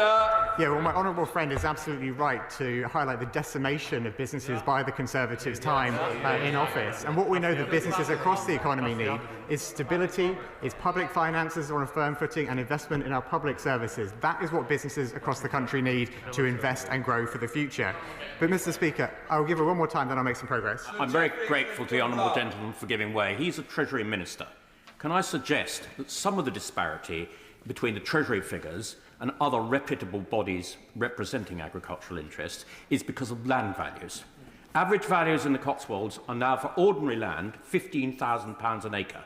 So will he accede to my right honourable friend for Salisbury, who was a former Chief Secretary of the Treasury, and publish an up-to-date impact assessment of how many farms this tax will affect? Minister. Mr. Speaker, a lot of data has already been published through, as I mentioned, the Chancellor's letter to the Treasury Select Committee, and further details on the impact will be published alongside the draft legislation in the normal way. So I suggest maybe he reads the letter to the Treasury Select Committee, and as he and his honourable friend behind him will know, the impacts are typically published at the time of draft legislation, which is the normal process, which was indeed the norm under the previous government. I'm going to make some I'll take one more intervention and I'll make some progress. I'm grateful to the Minister for giving way. Some of the correspondence that I've received on this issue talks about the fact that these measures inflate land value. Does the honourable member agree with that assessment? And what will these changes do to help farmers across the country in that respect? No. Yes, but my honourable friend is absolutely right to highlight the fact that some of the features of the current inheritance tax relief from this system means that it is an attractive vehicle for tax planning to reduce inheritance tax liability. So people who have wealth who have never been farmers and are not intending to become farmers have been using this as a way to avoid inheritance tax. In fact, reducing that should take some of the pressure out of land values when it comes to agriculture, and I would hope help to make a more sustainable farming sector in the future. I'm going to make some progress. I've given way. It's important to get the facts right and get the right number of farms in frame. And the Minister must know that the Central Association of Agricultural Valuers has put the estimate the government has made down by a factor of 5. There are 75,000 farms, according to impartial, independent review of this, that will be in frame for this tax, not the figure the Minister's relying upon.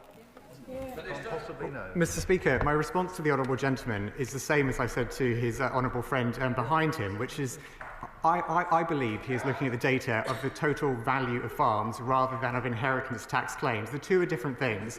You could, for instance, have a farm which is worth £5 million, owned in equal shares by 5 individuals, and would have no inheritance tax liability because of the way that claims works. That is where some of this confusion, I think, comes from, and there is different data around the value of farms and around the value of inheritance tax claims. But for the purposes of the debate today, it is inheritance tax claims which are the right data to focus on. Now, Mr. Speaker, I'm going to make some... I'll give way. I thank the Minister for giving way. On the point of facts, I was fascinated by the contribution at the end of the Shadow Minister's statement just then, that around the issue of... around the issue of whether, well, the honourable member was opining on whether Labour was sticking to its promise, quote, to end the decline in the countryside. I wonder who was in government for the last 14 years when the countryside was declining, when their government sold out British farmers through trade deals and 12,000 farming businesses went out of business. Does my honourable friend agree? Sir. I very much agree with my honourable friend, and he has pointed out a repeated pattern of the opposition is their total refusal to take any responsibility for the damage they caused over the last 14 years. They may wish it never happened, the British people disagree. Now, Madam Deputy Speaker, I'm going to make some progress because I had just set out some of these statistics about why this tax relief has been very concentrated in a small number of claims. And so in that context, and in the context of the dire fiscal situation we inherited and the critical need to fix the public finances and get public services back on their feet, it cannot be right to maintain such a significant level of relief for a very small number of claimants. Now, that is why, from April the 6th, 2026, the full 100% relief from inheritance tax will be restricted to the first £1 million of combined agricultural and business property. Above this amount, there will be an unlimited 50% relief, so inheritance tax will be paid at a reduced effective rate of up to 20% rather than the standard 40%. The new system, it should be noted, remains more generous than in the past. As I mentioned, the rate of relief prior to 1992 was a maximum of 50% on all agricultural and business assets, including the first £1 million.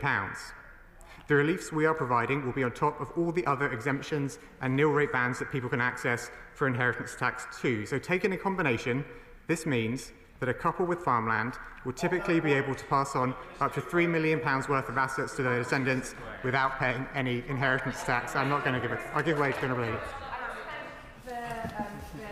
For giving way. The CAAV, the Central Association of Agricultural Valuers, have called that £3 million figure unrealistic and unreasonable. Does he not agree with them?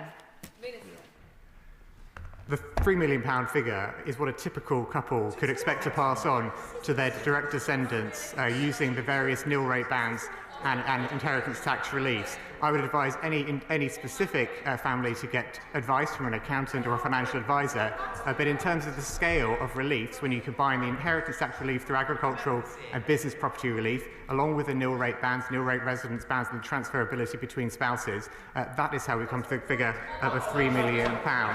I will give way. For giving way. Given that he appears to be leading on this issue for the government rather than, such as say, for farming, can he tell me how many farmers he has personally met with over the last 3 months? Because he seems very confident about how this is going to impact on them. So the exact number, please, of how many farmers you have personally met over the last 3 months. Figures are there. How many farmers I have met? Minister. Well, Minister. A number of times with the NFU since the budget to discuss in detail representing the farming industry, and that has helped us to understand the impact this policy will have and ask for their support in communicating how this policy will work. Because, Madam Deputy Speaker, I'm going to make some progress. Because, Madam Deputy Speaker, I'm going to continue to explain how some of the other exemptions within the inheritance tax system will benefit people who are affected by this policy. I'll give way. Can the Minister confirm that, of course, when we're talking about farms worth several £1 million, that, of course, any mortgageable value is not included for IHT, and may explain some of the discrepancy between some of the figures going around, where, of course, I believe that mortgages have not been taken into account? Minister. Well, my honourable friend makes a very important point, which is exactly why looking at the pure asset value of farms does not tell you what their inheritance tax liability might be. As she rightly points out, any liabilities must be netted off against the value of any estate, and of course the ownership structure, the various nil rate bans, previous spousal transfers, gifting and so on would need to be considered. Now I'm going to make some progress because, as my honourable friend has pointed out, there are a range of exemptions which need to be considered, because we know that full exemptions for transfers between spouses and civil partners continue to apply.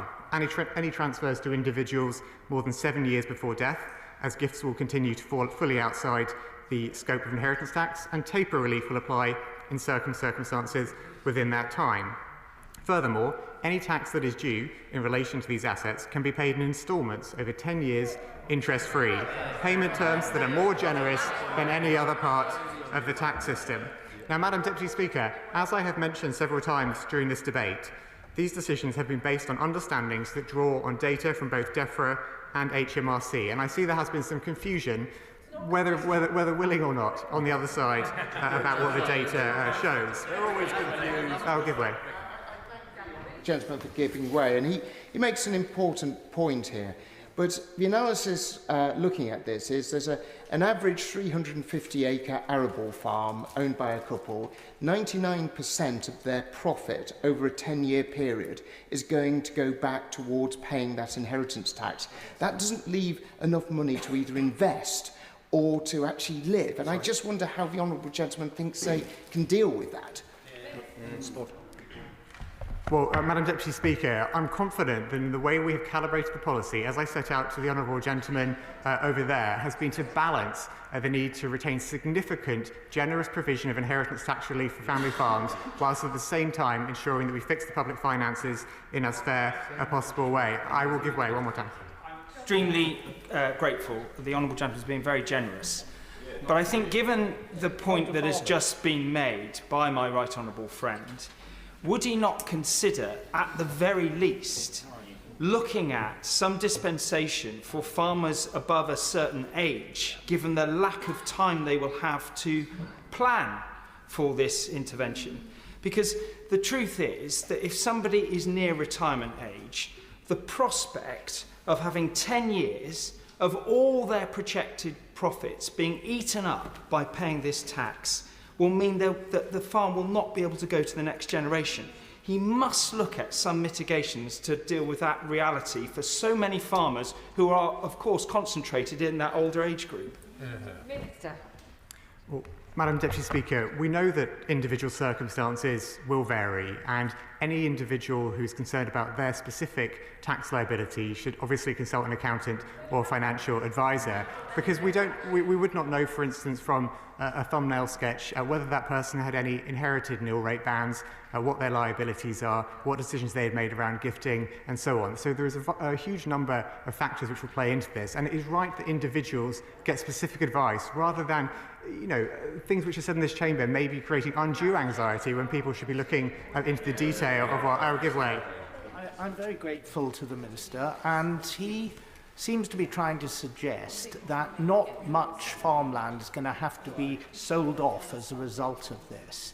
But his colleague, the Minister for Food Security, did a response to an urgent question on the 4th of December. And when I asked him how food security was going to be preserved if farms had to be broken up and sold off possibly for development, he replied, and I quote, "Of course there are trade-offs. There are a range of pressures on our land in respect of housing, food, energy, and so many other things. That seems to be an acceptance that we will lose farming land and people will be building on it instead."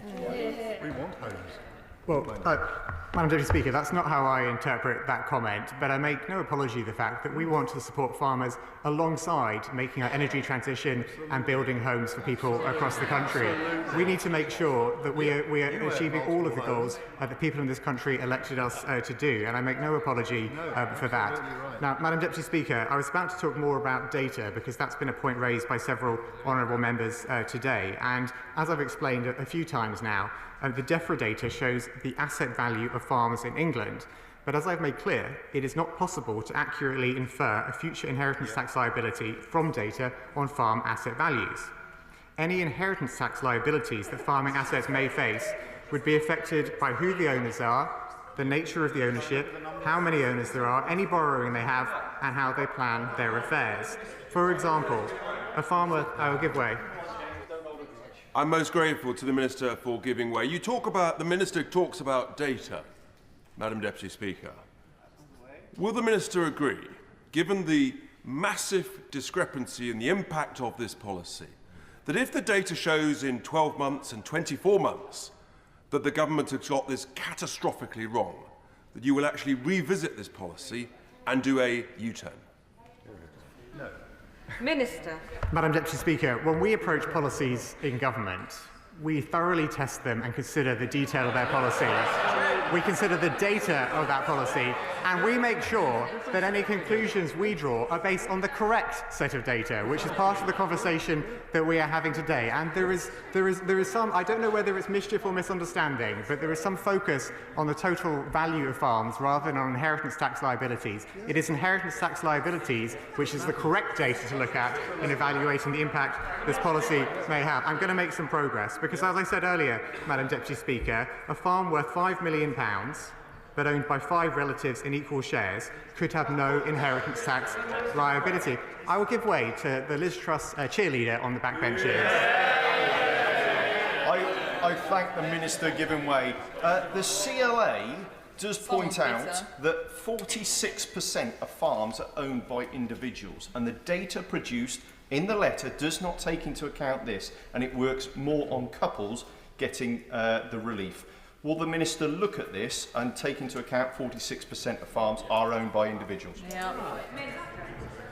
Well, I see the honourable gentleman's grasp on economics is about as good as Liz Truss's was. But as I said, Madam Deputy Speaker, the importance of the claims data is that the claims data is what tells you what the inheritance tax liability is going to be. There are many other sources of sets of data which I understand people are referring to, but if we are looking at the impact of a change to inheritance tax relief, it is claims data which tells you what that is likely to be. And that is why I'm going to make some progress. I've given way many times already. And that is why the HMRC data, which relates to estates making claims for agricultural and business property relief, is the correct way to understand inheritance tax liabilities. These HMRC claims data show that our reforms are expected to result in up to 520 estates claiming agricultural property relief, including those who also claim business property relief, paying some inheritance tax in 26-27. Now, to put that in context, This means that almost 3/4 of estates claiming agricultural property relief, including those that also claim business property relief, will not pay any more. I'm going to make some progress. Will not pay any more tax as a result of these measures. Now, as this change is introduced, we expect people to respond in a number of ways to reduce their inheritance tax liabilities, and the costings by the Office of Budget Responsibility assume that this will be the case. People may change ownership structures, plan for their succession differently, and make greater use of gifting provisions and insurance. And at the same time, I'll give way. The Minister for giving way. He's been very generous. He mentioned the claims of agricultural property relief and business property relief, but what of only business property relief? Have they been included in his figures? Well, thank the Honourable Lady for her intervention. And as we know, any farmer who is renting out land or farming it themselves will typically have an estate that includes an element that is eligible for agricultural property relief. The figures I set out include those who claim for business property relief as well, and those are the figures set out in the Chancellor's letter to the Treasury Select Committee. But as I was saying, Madam Deputy Speaker, yes, I will. I'd like to thank him for giving way. Despite attempts from the opposition benches to hijack this debate, I can honestly say, Madam Deputy Speaker, if they wanted to be the champion of our agricultural communities, they might have started around 14 years ago.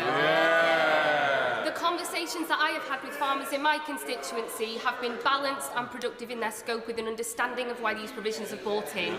Would he agree with me that, given the fact that in 2023 2/3 of the land bought in England was bought by non-farmers, is it right that this government is taking this opportunity to close what is essentially a tax loophole for non-farmers? Well, I thank my honourable friend very much for her intervention, and it is telling that when she is making such an important, sensible point, the opposition don't want to hear it, and they try and shout it down, because, as she rightly points out, as a result of our changes to these reliefs, it will make it less attractive as a means of inheritance tax planning. And this means that land prices are likely to become more affordable for farmers thanks to a reduction in tax-motivated investment in agricultural land. I've given way already. I'm going to make some progress because, of course, Madam Deputy Speaker, these reforms should also be seen in the context of the significant existing support for the farming industry in the wider tax system.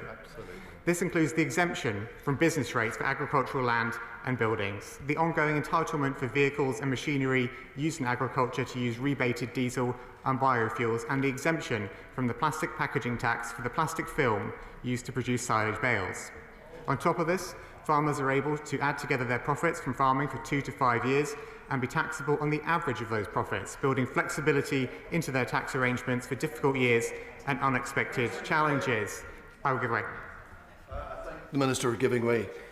Would he agree with me that in the government's haste to target tax avoiders like Jeremy Clarkson and others, as has already been mentioned across the chamber, that you've actually caught a lot of small and medium-sized farmers in your sights in a completely irresponsible way? Well, I'd like to say to the honourable gentleman that although our policy should discourage the kind of tax planning that I think he was referring to in his question, it is a broader policy than that, which is necessary to balance significant relief from inheritance tax of family farms with the need to fix the public finances. And that is the balanced decision that we have taken in this policy. And of course, the decision around this tax policy, Madam Deputy Speaker, sits alongside the government's wider decisions at Budget 2024, which sees £5 billion over 2 years for farming and land management in England, which will help restore stability and confidence in the sector. This includes the largest ever budget directed at sustainable food production and nature's recovery in our country's history. And despite the difficult fiscal inheritance, £60 million of funding has also been prioritised for the Farm Recovery Fund to support farmers with the impact of severe wet weather over the last year. I'll give way. For giving way. He rightly mentions the need for more sustainable land management, but isn't it the case that these changes to APR are actually going to undermine the sustainable land management initiatives that farmers in mid-Sussex are trying to deliver every day? No, that's not the case. And my honourable friend who will be responding at the end of this debate can set out more about what the government is doing to support farmers in their work for land management across the country. I'll give way to my honourable friend who tried to intervene. Thank you, and thank you, Madam Deputy Speaker. I backed British farming ahead of the general election, and I back the farmers in my Shipley constituency, and I'm proud to sit on these benches where a Labour government is backing British farmers with an investment of £5 billion in the recent budget. So will my honourable friend, my right honourable friend, agree with me that it's absolutely essential that we make sure that that money gets into the pockets of our farmers, unlike the delays that my farmers have had to complain about from when the party opposite were in power? Well, my honourable friend is absolutely right excuse me, to draw attention to the mismanagement under the previous government and how important it is that through the commitments we made at budget around the farming budget over the next 2 years, we support farmers across the country as evidence of our steadfast support. Now, Madam Deputy Speaker, I recognise that the reforms we are making to agricultural and business property relief will have an impact on some individuals. I recognise that some of the larger estates, particularly those over £3 million, may be affected by these changes. But the reforms to these reliefs will maintain very significant levels of relief from inheritance tax. At a total exchequer cost of over £1 billion in the year, the reforms take effect before rising further, and they offer support for family farms and businesses across the country. We could not justify leaving the situation unchanged, with a full, unlimited tax relief benefiting a very small number of estates by a very significant amount. I thank my honourable friend for giving way. Would he agree with me that, perhaps unsurprisingly, given the name of their political party, the honourable members opposite are seeking to preserve the status quo, which includes the 7% of the wealthiest claimants accounting for 40% of the overall APR budget? Would my honourable friend agree with me that they need to set out how to make this situation fairer and a better deal for our agricultural sector? Minister. Yeah, well, my honourable friend is absolutely right to point out that the party opposite has no ideas about how the country needs to change, has no ideas about how to get the public finances back in order, has no ideas about how to get public services back on their feet or how to deliver economic stability. I'll give way. I thank the Minister for giving way. Farmers in my constituency tell me how much they are struggling to see a GP, to get public transport. The buses just aren't there. The rural economy has been ruined by 14 years of the party opposite in government. Can the Minister reassure us that the necessary actions that we are taking in this budget will get our public services working for our farming and rural communities again? Order. Interventions should relate to the debate in hand. Minister. Well, Madam Deputy Speaker, I won't try your patience, but I feel it relates to the debate in hand, as this was a tough decision we had to take in regards to a taxation policy in order to fund our public services. And those public services are, of course, enjoyed by people across the country, including farmers and those in rural communities. And as I was saying, I'm going to make clear, as I was saying, Madam Deputy Speaker, we could not justify leaving the situation unchanged, with a full, unlimited tax relief benefiting a very small number of estates by a very significant amount, when there is such an urgent need to repair the public finances, to improve the hospitals, schools and roads that people across the country, including in rural communities, depend on. Our approach... Oh, give way.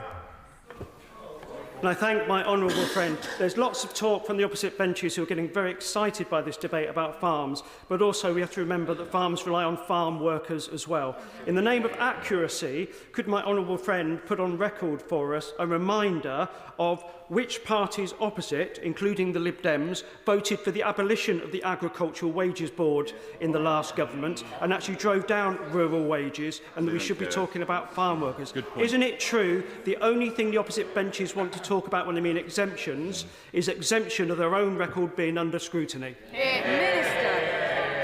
Well, my honourable friend makes a powerful point about the record of the parties opposite, and of course in our budget we made sure to protect the payslips of working people through no increase in income tax, employees' national insurance or VAT. And Madam Deputy Speaker, our approach to reform strikes a right balance between providing significant tax relief for family farms and fixing the public finances in a fair way. And as such, I commend the government's amendment to the motion before us today. The original question was, as on the order paper, since when an amendment has been proposed as on the order paper, the question is that the original words stand part of the question. Now the debate will continue, and I call the Liberal Democrat spokesperson, Tim Farron. Thank you, Madam Deputy Speaker. It's my utter privilege to speak on behalf of my party, on behalf of our farmers, and on behalf of 1,500 farmers in Westmoreland and Lonsdale. I represent people all the way from the Yorkshire Dales and the North Pennines, right the way through the Lake District and to the Cartmel Peninsula. And we're not just proud of our farmers because they feed us and because they care for our environment, but because they are the stewards of our heritage. The Lake District is a World Heritage Site, and when UNESCO awarded us World Heritage Site status, they did so giving as much credit to the farmers as they did to the glaciers that had formed for the formation of the landscapes which we live amongst, which drives a tourism economy with more than 20 million visitors a year. So we seriously value our farmers, and our farmers need to hear that, because the tone of debate, not just today but over the last few months, has been that politicians do not value farmers. But words are cheap. Words are, that's early on, but go for it. Yeah, go on. Grateful to the right honourable gentleman for giving way, and I have no doubt of his personal commitment on this. But doesn't his party have a credibility problem that, for all the rhetoric in this chamber and outside, when they actually get their hands on power in local governments such as in Oxfordshire, they brutally attack their farmers by banning all meat and dairy? Well, I mean, this is nonsense. Wherever Liberal Democrats are in control, we back and support our farmers and are proud to do so. But talk is cheap, and most people in this House will sometimes utter the phrase, and they're right to utter it, that British farmers are the best in the world, without actually understanding why. It's true, they are. They really are. British farmers are the best in the world, and there's a reason why, and that is because the way in which our farming economy is structured is that it's based upon the family farm. And the family farm makes a difference because you have close husbandry, because you have higher environmental standards, higher welfare standards, better quality produce. It is not an accident that British farming is the best in the world. I will give way. Very grateful to the honourable gentleman for giving way. Does he think that the difficulty of the Labour Party have got in all this is they just don't understand farmers, and they don't fit neatly into this clumsy definition of what a working person is? These are people who work 12 hours per day outside the toughest environment, who work into their old age, but they do not get into the Labour club. There is something in that, and I'll come to that in a moment, about poverty in our countryside, and it just doesn't look the way that people often in urban communities think it ought to look. There is no doubt, though, that family farms are under attack, but this did not start on the 4th of July, and I want to just go through why we ended up the way we are now. The botched transition from the old farm payment scheme to the new one is the principal source of hardship amongst our farmers. Let's just start with the very fact that there was, as we mentioned already, a £350 million underspend of the Elms budget under the last government, and it wasn't an accident. It was blindingly obvious that this was going to happen. I'll quote you one hill farmer I spoke to just last month who told me that he will lose, as a consequence of the transition, £40,000 a year in basic payment. He will gain, to replace it, 14,000 in SFI to replace it. By the way, it cost him 6,000 to get in the first place, to go through a land agent. Let me make a little bit of progress. Well, no, go on. I will let him. I'll let him, and then we'll... Yeah. Profoundly important point, and not for the first time he's speaking as a Liberal Democrat, but also in a way that belies the fact that he's a Liberal Democrat, because he is genuinely committed to the countryside. Now, the honourable gentleman has made a point about family farms. The important thing about family farms is not only the arguments that he's already advanced, but also the sense that they represent a continuum, an investment for the future. The reason this policy is so detrimental is because, of course, it impacts on that sense that farmers are investing now for generations to come. And I'm going to get there, but he will have to tolerate me pinning accurately blame on his side before I get over there. So let's just ask ourselves this question. We were told by the last government at the beginning that they would maintain the proportion of, or the amount of funding that we used to spend when we were in the European Union. In England, that was £2.4 billion. In one sense, and one sense only, they kind of kept that promise because it was £2.4 billion throughout that 5 years. Brackets, they didn't spend it. They didn't spend it because they phased out the old scheme very, very rapidly, very quickly, a great hardship, particularly to small family farms, but they brought in the new schemes far too slowly and made it very difficult for people to get into it. And by the way, the people who weren't able to get into the new schemes are the big farmers. They were the ones, the landowners, people who had the land agents to enable them. I'll not give way for the moment. The land agents to help them to get into the schemes. The large landowners, the big estates, they managed to get into those schemes. They're all right, broadly speaking. The smaller family farms, farmers who own their own farms and tenants are the ones who have struggled. It's also worth bearing in mind there's been a little bit of inflation since 2019. The cost of running a farm when it comes to feed, when it comes to energy, when it comes to fuel, all sorts of input costs have gone through the roof. So the fact that we're just at 2.4 billion now, as we were 5 and a bit years ago, is absolutely nonsense. It's important also to recognise that the grants that were available under the last government and now so often are only available in reality to those who've got the cash flow to be able to get them in the first place. I will give way. Yeah.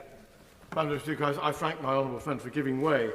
If land prices were to go down, as has been described by the Minister, which I'm not sure I do believe, but if they were, and you were heavily borrowed from the bank might look at the value of your asset and could possibly call in the loan, which would put farmers out of business right away.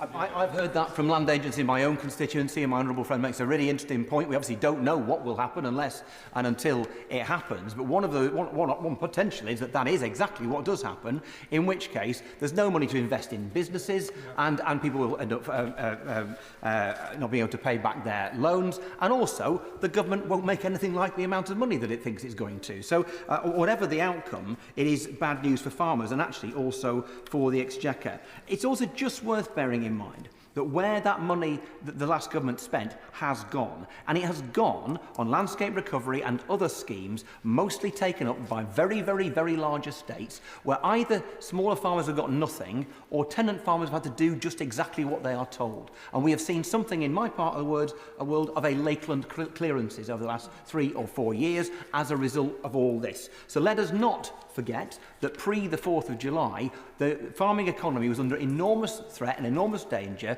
because of either accident or design, but the failure of the previous government, and they need to take that on the chin. I will give way. Thank you. I thank the honourable gentleman for giving way. He mentions about tenant farmers, and I know that he'll have some, like I do, in my constituency of Shipley. I think nationwide, a third of all farmland is managed by tenant farmers. Last month, the department announced the appointment of a new commissioner for the tenant farming sector in England, which I hope that my right honourable friend will welcome. Can he also agree with me that the last government will continue to be much more operating in interests of large landowners rather than tenant farmers?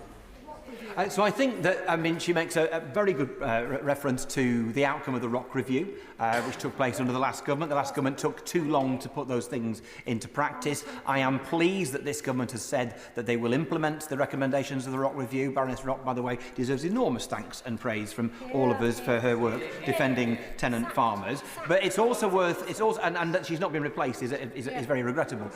My concern is, because of what we are talking about today, the farming and the inheritance tax issue and the consequences of that, it would have made so much more sense, given the impact on tenants, if the Commissioner and their framework was in place before this policy was brought into practice. It feels like putting it the wrong way around. Now, I'm going to seek to crack on and not take any more interventions now, because I've already taken up, with help from friends on either side, 9 minutes of this place's time. But just a final run through, just some of the consequences of the terrible failure of the Conservative government when it came to farming in the last 5 years. In the last 5 years alone, Madam Deputy Speaker, livestock farm incomes have dropped by 41% in 5 years. In 5 years, year on year, a drop in sheep numbers of over 4%. 6% annual drop in the number of dairy farms. We lost 440 dairy farms last year alone. So that's where we are, and that's before we get into trade deals, the attack on rural services,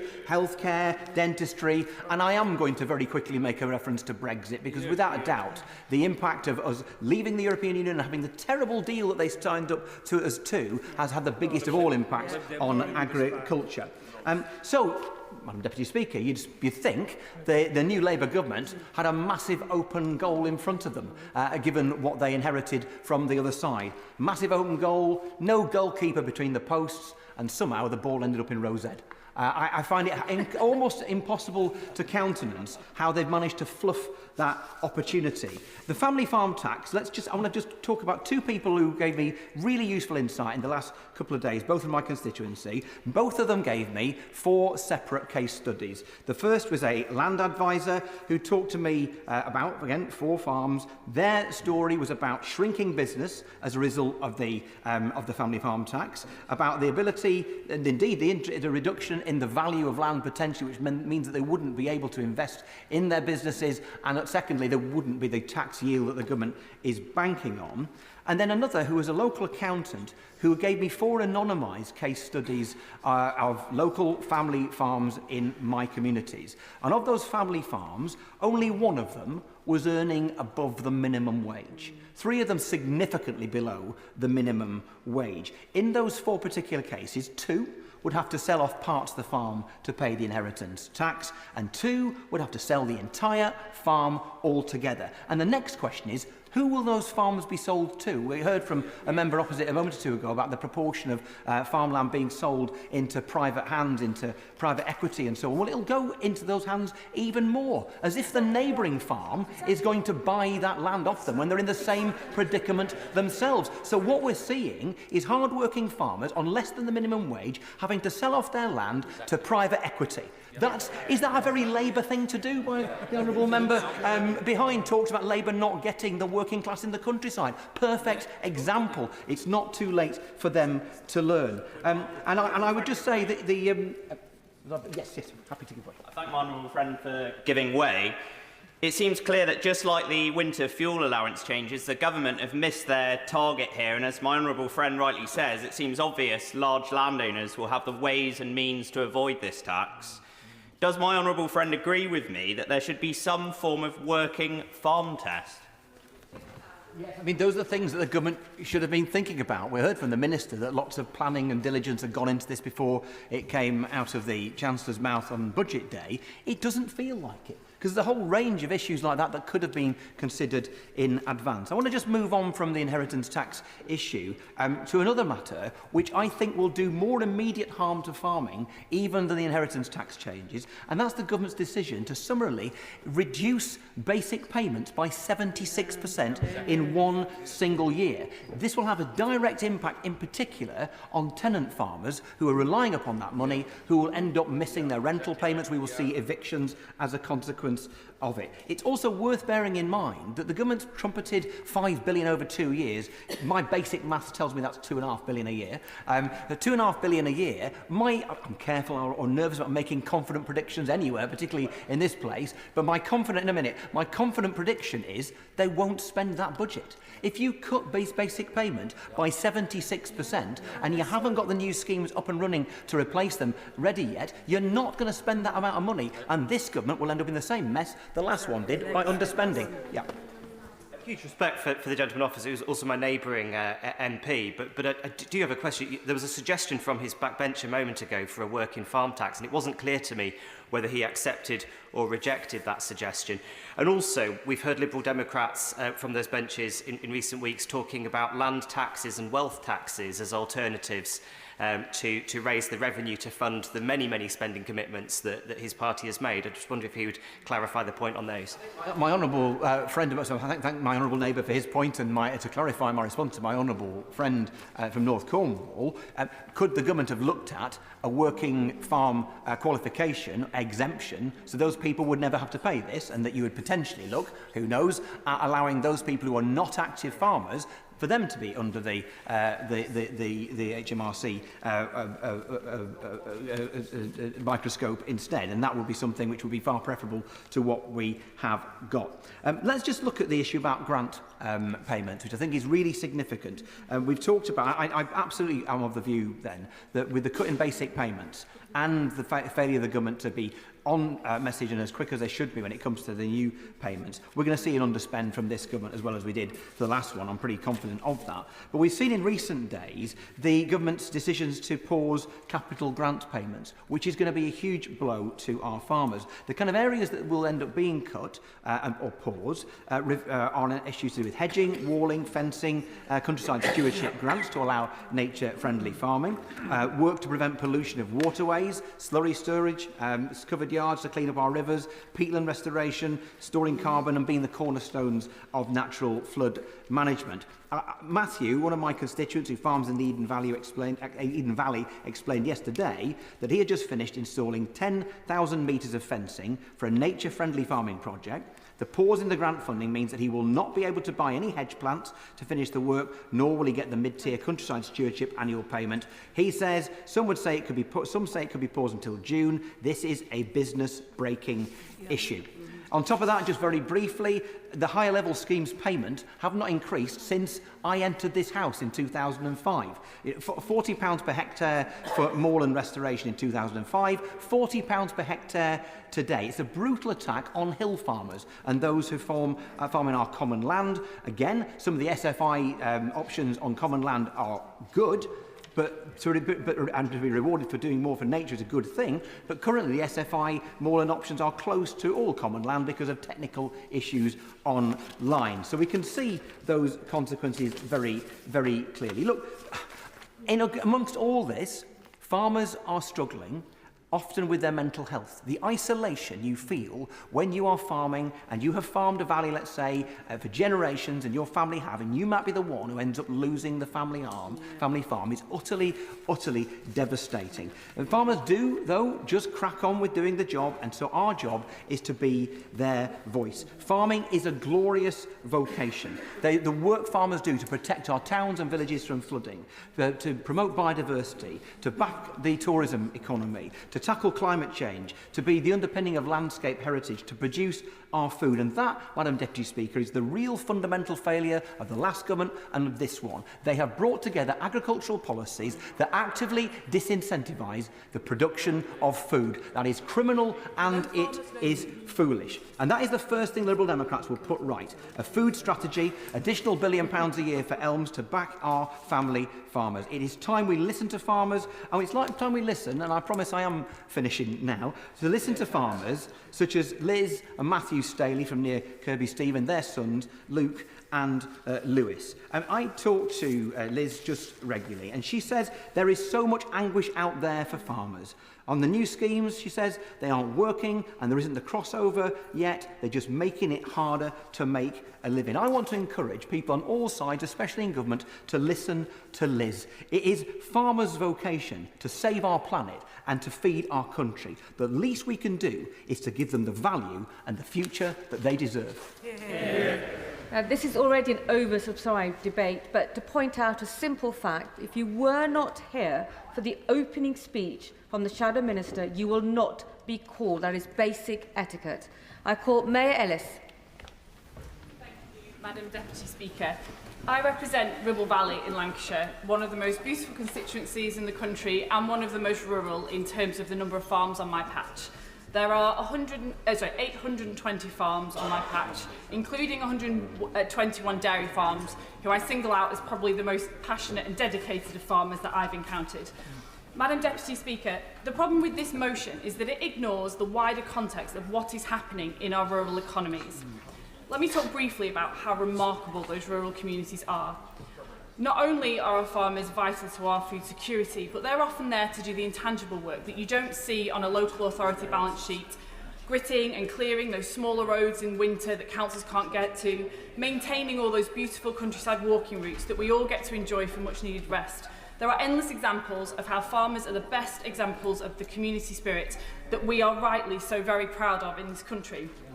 Let me share a quick story about a farm in my constituency called Butler's Cheese.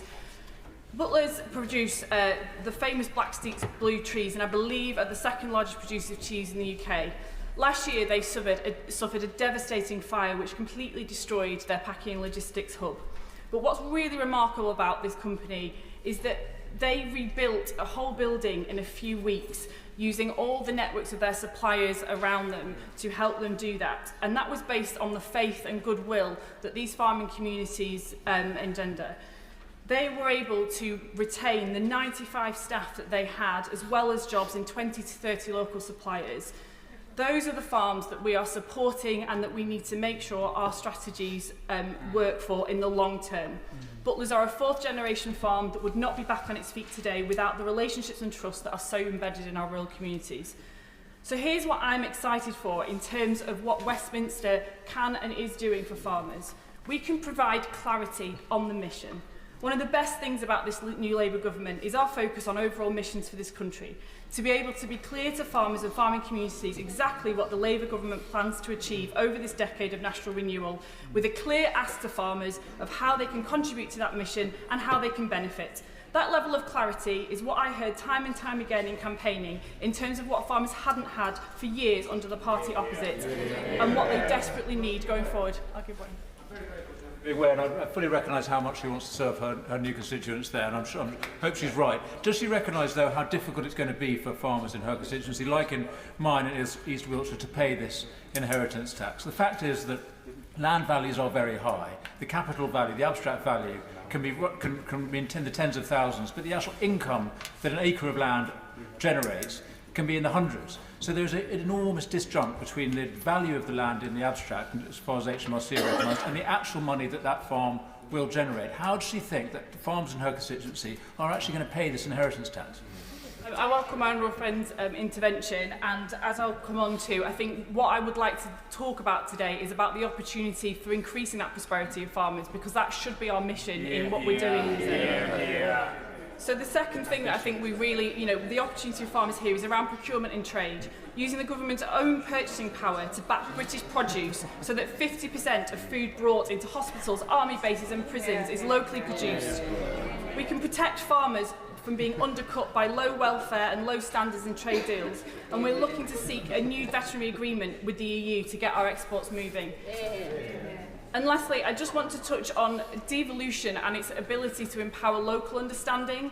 Anyone who lives in a rural community knows that part of their strength is a deep generational knowledge and a knowledge of the land and local area. Nowhere is that more evident than in generational farming. Indeed, it is this knowledge passed down through generations and trained into children from the time they can walk that ensures some of the efficiencies that keep our farms going. I'm a huge advocate for devolution, and especially somewhere like Lancashire, where Ribble Valley is located, which includes vast rural areas, because it brings democracy and understanding closer to communities. That is a huge thing that this government are progressing at pace to do right by rural communities. I'm so grateful to all the farmers who've been having open conversations with me about how past and future policy could affect them. I think for any new government, it takes some time to unpick how relationships have worked in the past and how you might want to change them. I came to Westminster as someone passionate about local leadership and devolution, and I think there is much this government can do to help farmers by taking decisions. Yes, that's the good way.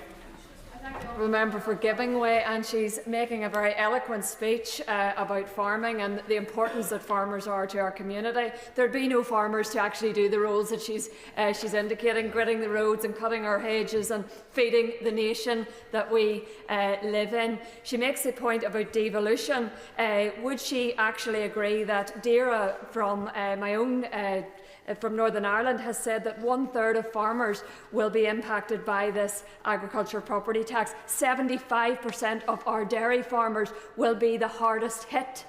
It's not working. Stop the family farm tax grab. Thank my honourable friend for her intervention, and if she'll allow me, I'll come on to in a minute how I think we can help those farmers who will be affected by this in some ways.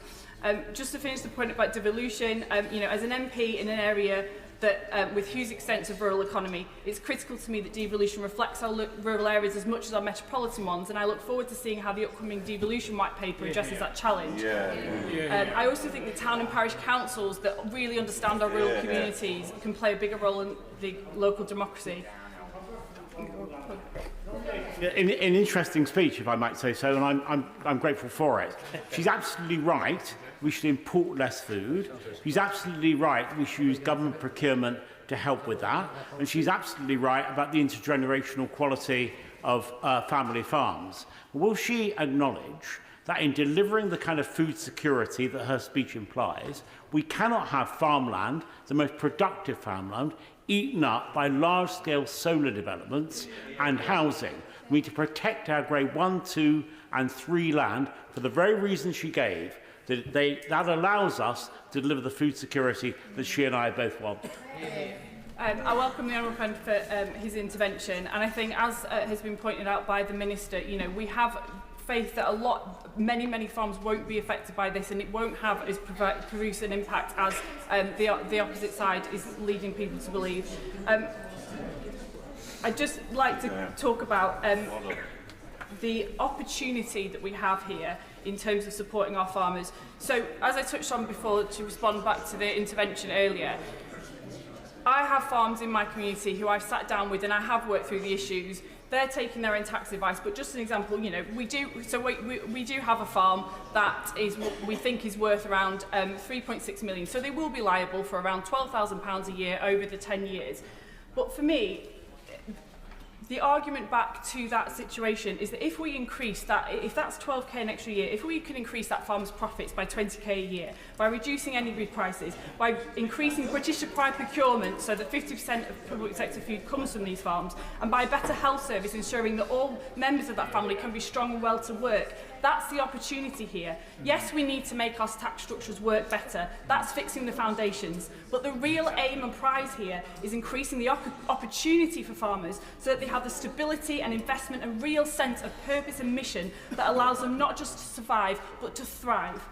I spoke earlier about the strength and efficiencies that lie in family farming. I want to be clear, though, that from everything I've seen so far and heard from farmers, is that while valuing embedded ways of working and learning our appetite for innovation and doing things better from our farmers. Indeed, just look at the way farms have led the way. Have led the way in restoring biodiversity and diversifying into all sorts of new business ventures. This is not an industry scared of change and opportunity, but the fact remains that so much of this industry relies on and is driven by what government determines is important through subsidies and trade agreements. We must and will do better than the last 14 years of uncertainty around what government wants from farmers. I believe our farms are one of the many lifebloods of this country, along with nurses, teachers, and yes, train drivers too. Yeah. And I know that farmers in my constituency of Ribble Valley are ready to do their bit to tackle the dire situation we find this country in. I don't know a group more ready to pull up their sleeves and muck in than this lot. And we, as a government, are meeting that energy and will with a similar level of ambition, vision and commitment for how these pillars of our community can work with us to achieve what we all strive for, greater prosperity for every person in the country. The motion tabled by the Conservatives today isn't clear or specific on what they would do differently to fix the economy. That, along with the continual lack of clarity and consistency on rural and farming policy when they were in power, suggests to me that they never had a vision for how they would support these communities well. It's so easy to criticise. It's far, far harder to come up with a long-term vision and do the hard graft to make it a reality. I will be voting with the government today. That's not because I don't think we need to push for more understanding of rural communities in Westminster. We absolutely do need a better understanding generally in the UK of the role farms and rural communities play in our culture and our potential prosperity across all parties and those who work for us. But I'm voting with the government today because I think we can better push for that change within a Labour government as part of a wider plan to improve things for everyone. A plan that is truly ambitious for this country, that makes the brave call to take the hard and popular decisions now so that in 10 years something has actually got better for everyone. I'd far rather that than a government who goes for popular headlines today, but in 10 years we're still facing the same challenges we always did and getting worse. I have a lot of faith that tomorrow and over the coming months this Labour government will set out an exceptionally clear and visionary plan for what our rural economies mean to Britain and how we will both respect them and make the most of them by providing long-term stability and a clear route for farmers to contribute to our national missions and benefit from them. Anyone who waited 14 years for a Labour government to come in and start to tackle a quarter of our children living in poverty knows that getting the result you want takes time and hard work. We have been in desperate need. Sorry, I'm just finishing. We have been in desperate need of grown-ups to tackle what's coming down the line, and I trust this Labour government to do that, and I will work hard with them to get it right. And can I finally pay tribute to all the incredible farmers across Ribble Valley constituency for continuing this conversation with me so we can build the strongest possible vision for farming and the rural economy in the UK. Sir Geoffrey Clifton Brown. Madam Deputy Speaker, thank you for calling me in this debate. Before I start, I'd like to declare my interest as a farmer, as a working farmer and a chartered surveyor. Now, when I drive through my constituency, I'm always reminded that farmers are the most underrated and essential workers in the rural Cotswolds and many other rural areas. Many have worked the land for generations, and I think in particular my constituent Nigel, I will avoid his surname to avoid pressure intrusion, who's still farming at the age of 93. What this government forgets is that farming is not a hobby. It is farmers that wake up at the crack of dawn to make sure that the rest of the population have food on their table. It is farmers that clear the roads when trees fall on them. It is farmers that clear the snow when they get blocked. And it is farmers who plant trees and wildflowers to ensure that our biodiversity is protected for future generations. Instead, the hard-working farmer community were dealt a massive blow by this Labour government's budget in October. It isn't, as my honourable friend from the front bench from Louth and Horncastle says, it's not only the AHT changes, but it's the national insurance contributions, the changes in minimum wage, the tax on fertiliser, and up to 211% tax on hike for double cab pickups. All these extra costs take money out of a business. And I know the Chancellor and the Prime Minister have both stated from the dispatch box that the IHT changes will not affect the vast majority of farms, with the Treasury forecasting that only 27% of all farms will be affected. However, as the honourable member of the Minister on the front bench knows, it is DEFRA's own forecasts that suggest that 2/3 of farms will be affected by this destructive policy. And the National Farmers Union have recently published analyses which show, in respect of the 27 figure, they found that this to be materially underestimating the true proportion, with around 75% of commercial farms to be affected by this destructive policy.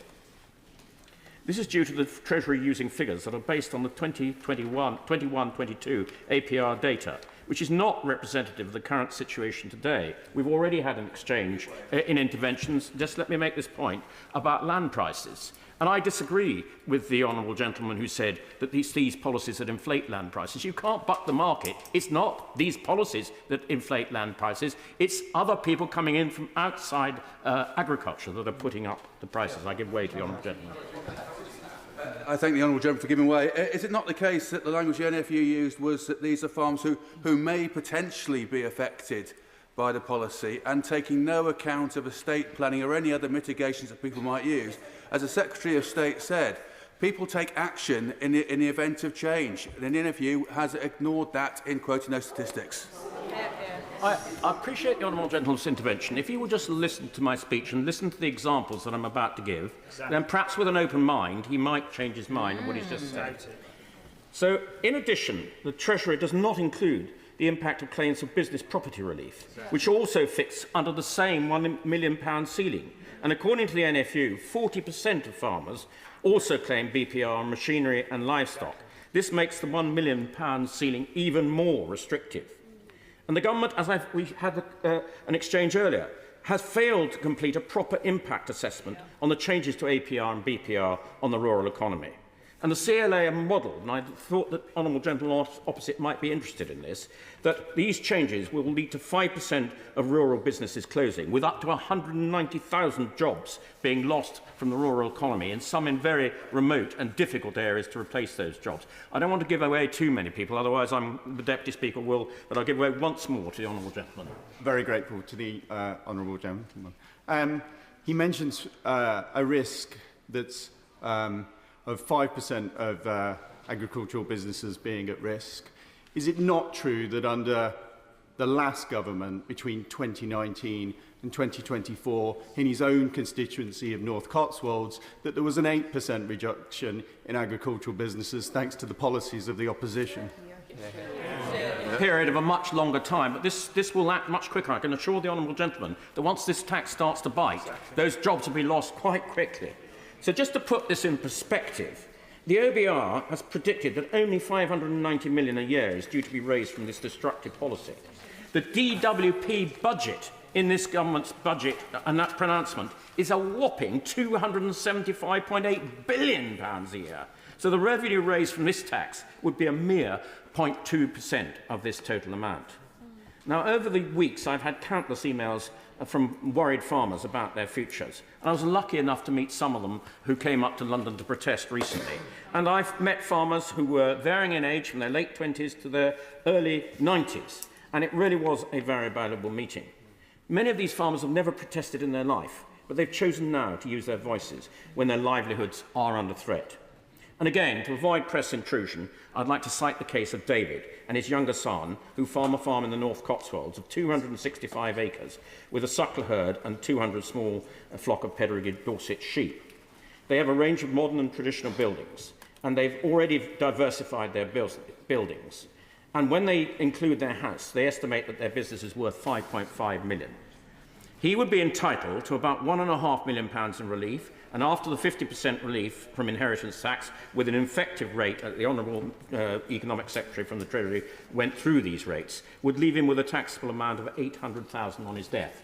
Now, that farmer only earns, and the Minister might like to listen to this, he earns in total, on average, about £40,000 a year. How on earth is he ever expected to pay the tax and live on that £40,000? He won't, and the farmer will have to sell up, and it won't be available for future generations. I'll give way. That's the last time I'm giving way. Honourable gentleman, but wouldn't the Tories have a lot more credibility on this issue if they owned up to the disaster that was Brexit, to the opening up of cheap imports, increased costs for farmers, all the barriers and obstacles towards trading? Wouldn't they have much more credibility in attacking this government on this if they admitted this was an absolute disaster for farming communities? If the honourable gentleman wants to call an adjournment debate on Brexit, he's entitled to do so. So, I was talking about the serious issue about how this farmer and many other farmers up and down the country are going to be able to afford this tax. They will not be able to do so. And I understand that the government has suggested that farmers should be forward planning and gifting their farms to their children now. That would mean that they could avoid the tax in the future. But for many farmers, this is not an option. Take another constituent of mine who farms near the Foss Way. He's still farming at 93 and is still working on his farm. He did not retire at 65 like many of us do, but has kept working the long, hard days, as he did during the Second World War, to ensure we have enough food on our table. He has spent years planning to ensure that his grandchildren could inherit and take over the farming business. Instead, this government has put his plan completely out of the window because he will have to live to 101 if he's able to avoid this tax altogether. So the only option facing many farmers across the country is to sell off their land and stop farming. These farmers have worked the land for generations, and their children will have grown up watching their parents take over, expecting to take over when they can, but now face a future of uncertainty. What the government fails to answer is that when this land goes on the market, what kind of person will buy it? It won't be the ones that have farmed the land all their life. It will be likely to be foreign investors and hedge fund managers. They will not have generations of knowledge to work this land and will likely take prime arable land out of production as they could possibly make more money from alternatives. So working on the previous Public Accounts Committee, and I do urge the Minister to listen to this and ask him to see whether he would pledge to do it, I managed to obtain a commitment from the last government that the Food Security Index would be published in Parliament every year. I would like the Minister to give that pledge that he will continue doing that so we can see what effect this tax is having, what effect the selling off of farms is having, taking land out of production, and whether our food production is dropping or not. I'd like to end this speech with a plea to the government to go back to the drawing board.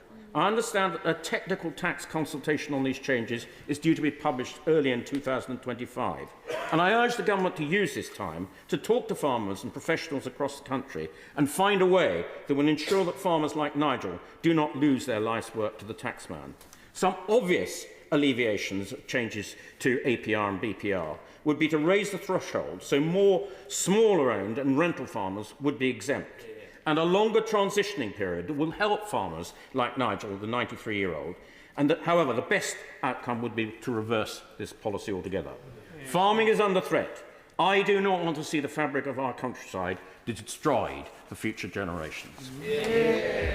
At some point, speaking limits will be introduced, so please think about editing your speeches. But before then, I call Andrew Pakes.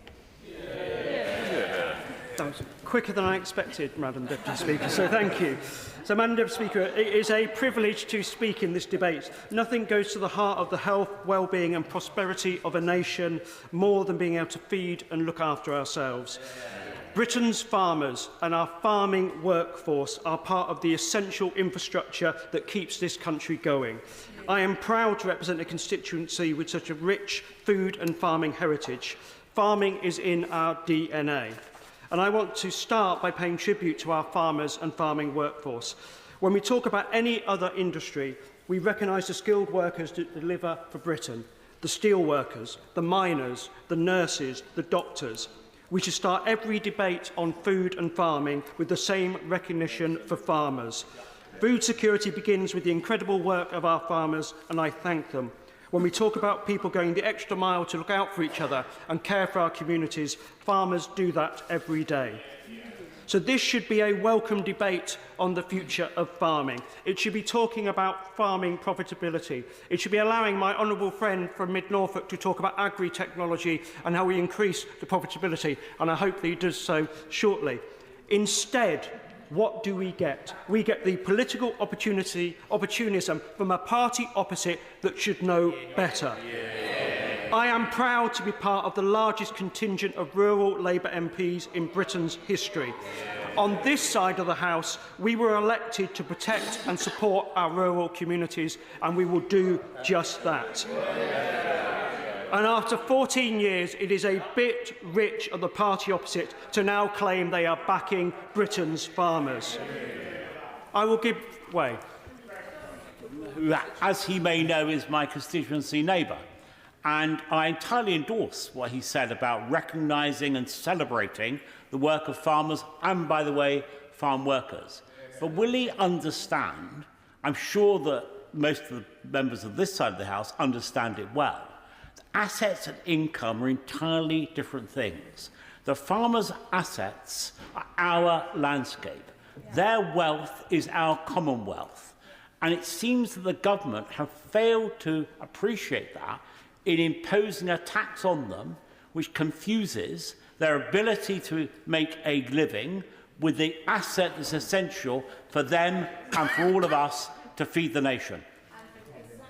My right honourable friend, for he is a champion in this House for skills and for trade unions, which I know is sadly too rare on the other benches, and I thank him for that. I also recognise the points he makes around the Commonwealth and the work that goes into looking after and protecting our land. What I also recognise, though, is the impact of the last government on the land and on our farming communities. So let's just look at their record. 14 years of running down the DEFRA budget, a decade of austerity that became a decade of insecurity, a Brexit turkey half-cooked, flood funding cut, trade deals that sold out British farmers, a farming budget £300 million underspent. If the party opposite want to discuss food security and the future of our rural communities, bring it on. This is the party that saw over 12,000 farmers and agribusinesses forced out of business since 2010. Farming is the lowest profitability of any sector in the economy. They abolished the Agricultural Wages Board and saw rural wages stagnate, including many Liberal Democrat colleagues who voted in the same lobby as them. And now they are defending the status quo when it comes to big business, big landowners and rising land prices. They are literally, I thought, they were literally the last people on earth defending the status quo. But some of them seem to be talking about accepting some kind of policy, whereas the front bench seems to be saying there should be no change whatsoever. So the merry-go-round continues. And the opposition, this is an opposition that wants all of the spending but none of the responsibility. And when we talk about change, we know the change this country voted for in our rural communities and farm communities. They voted for change because public services were broken, rural schools crumbling, NHS waiting lists soaring, rural GPs and NHS dentists harder to find. This government is focused, rightly so, on the cost of living crisis and improving access to GPs in our rural communities. What is the opposition focused on? Defending a tax break for estates worth up to £3 million, but attacking a pay rise for our lowest paid workers in our rural communities. That says everything you need to know about the Tory party, today's Tory party. I will give way to my honourable friend. As a fellow Cambridgeshire MP, would the honourable member give us some examples of the farms in his constituency which support this measure? I recognise and thank my honourable friend, member, for his contribution. I certainly recognise from door knocking in rural communities and talking to rural workers that food poverty has gone up in my constituency, that people have found it harder to get a bus to go and work on a farm, and that people are working on farms are struggling with the result of Liz Truss's budget, which crashed our economy. Because the reality of this debate and what we should be having is profitability for British farmers goes back a generation, not to the 4th of July. That is why this government is pledging to put £5 billion into the farming budget and is committed to working with farmers and the sector to get that money into productive food production. It is why we will use the heft of public procurement to buy British farming. Food security goes to the heart, Madam Deputy Speaker, of the challenges facing our country. Fixing our public services goes to the heart of rebuilding our rural communities.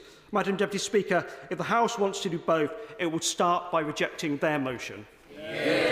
After the next contribution, we will go down to 5 minutes. I call the Chair of the Select Committee, Alistair Harman. Madam Deputy Speaker, I remind the House of my entry in the Register of Members' Financial Interests.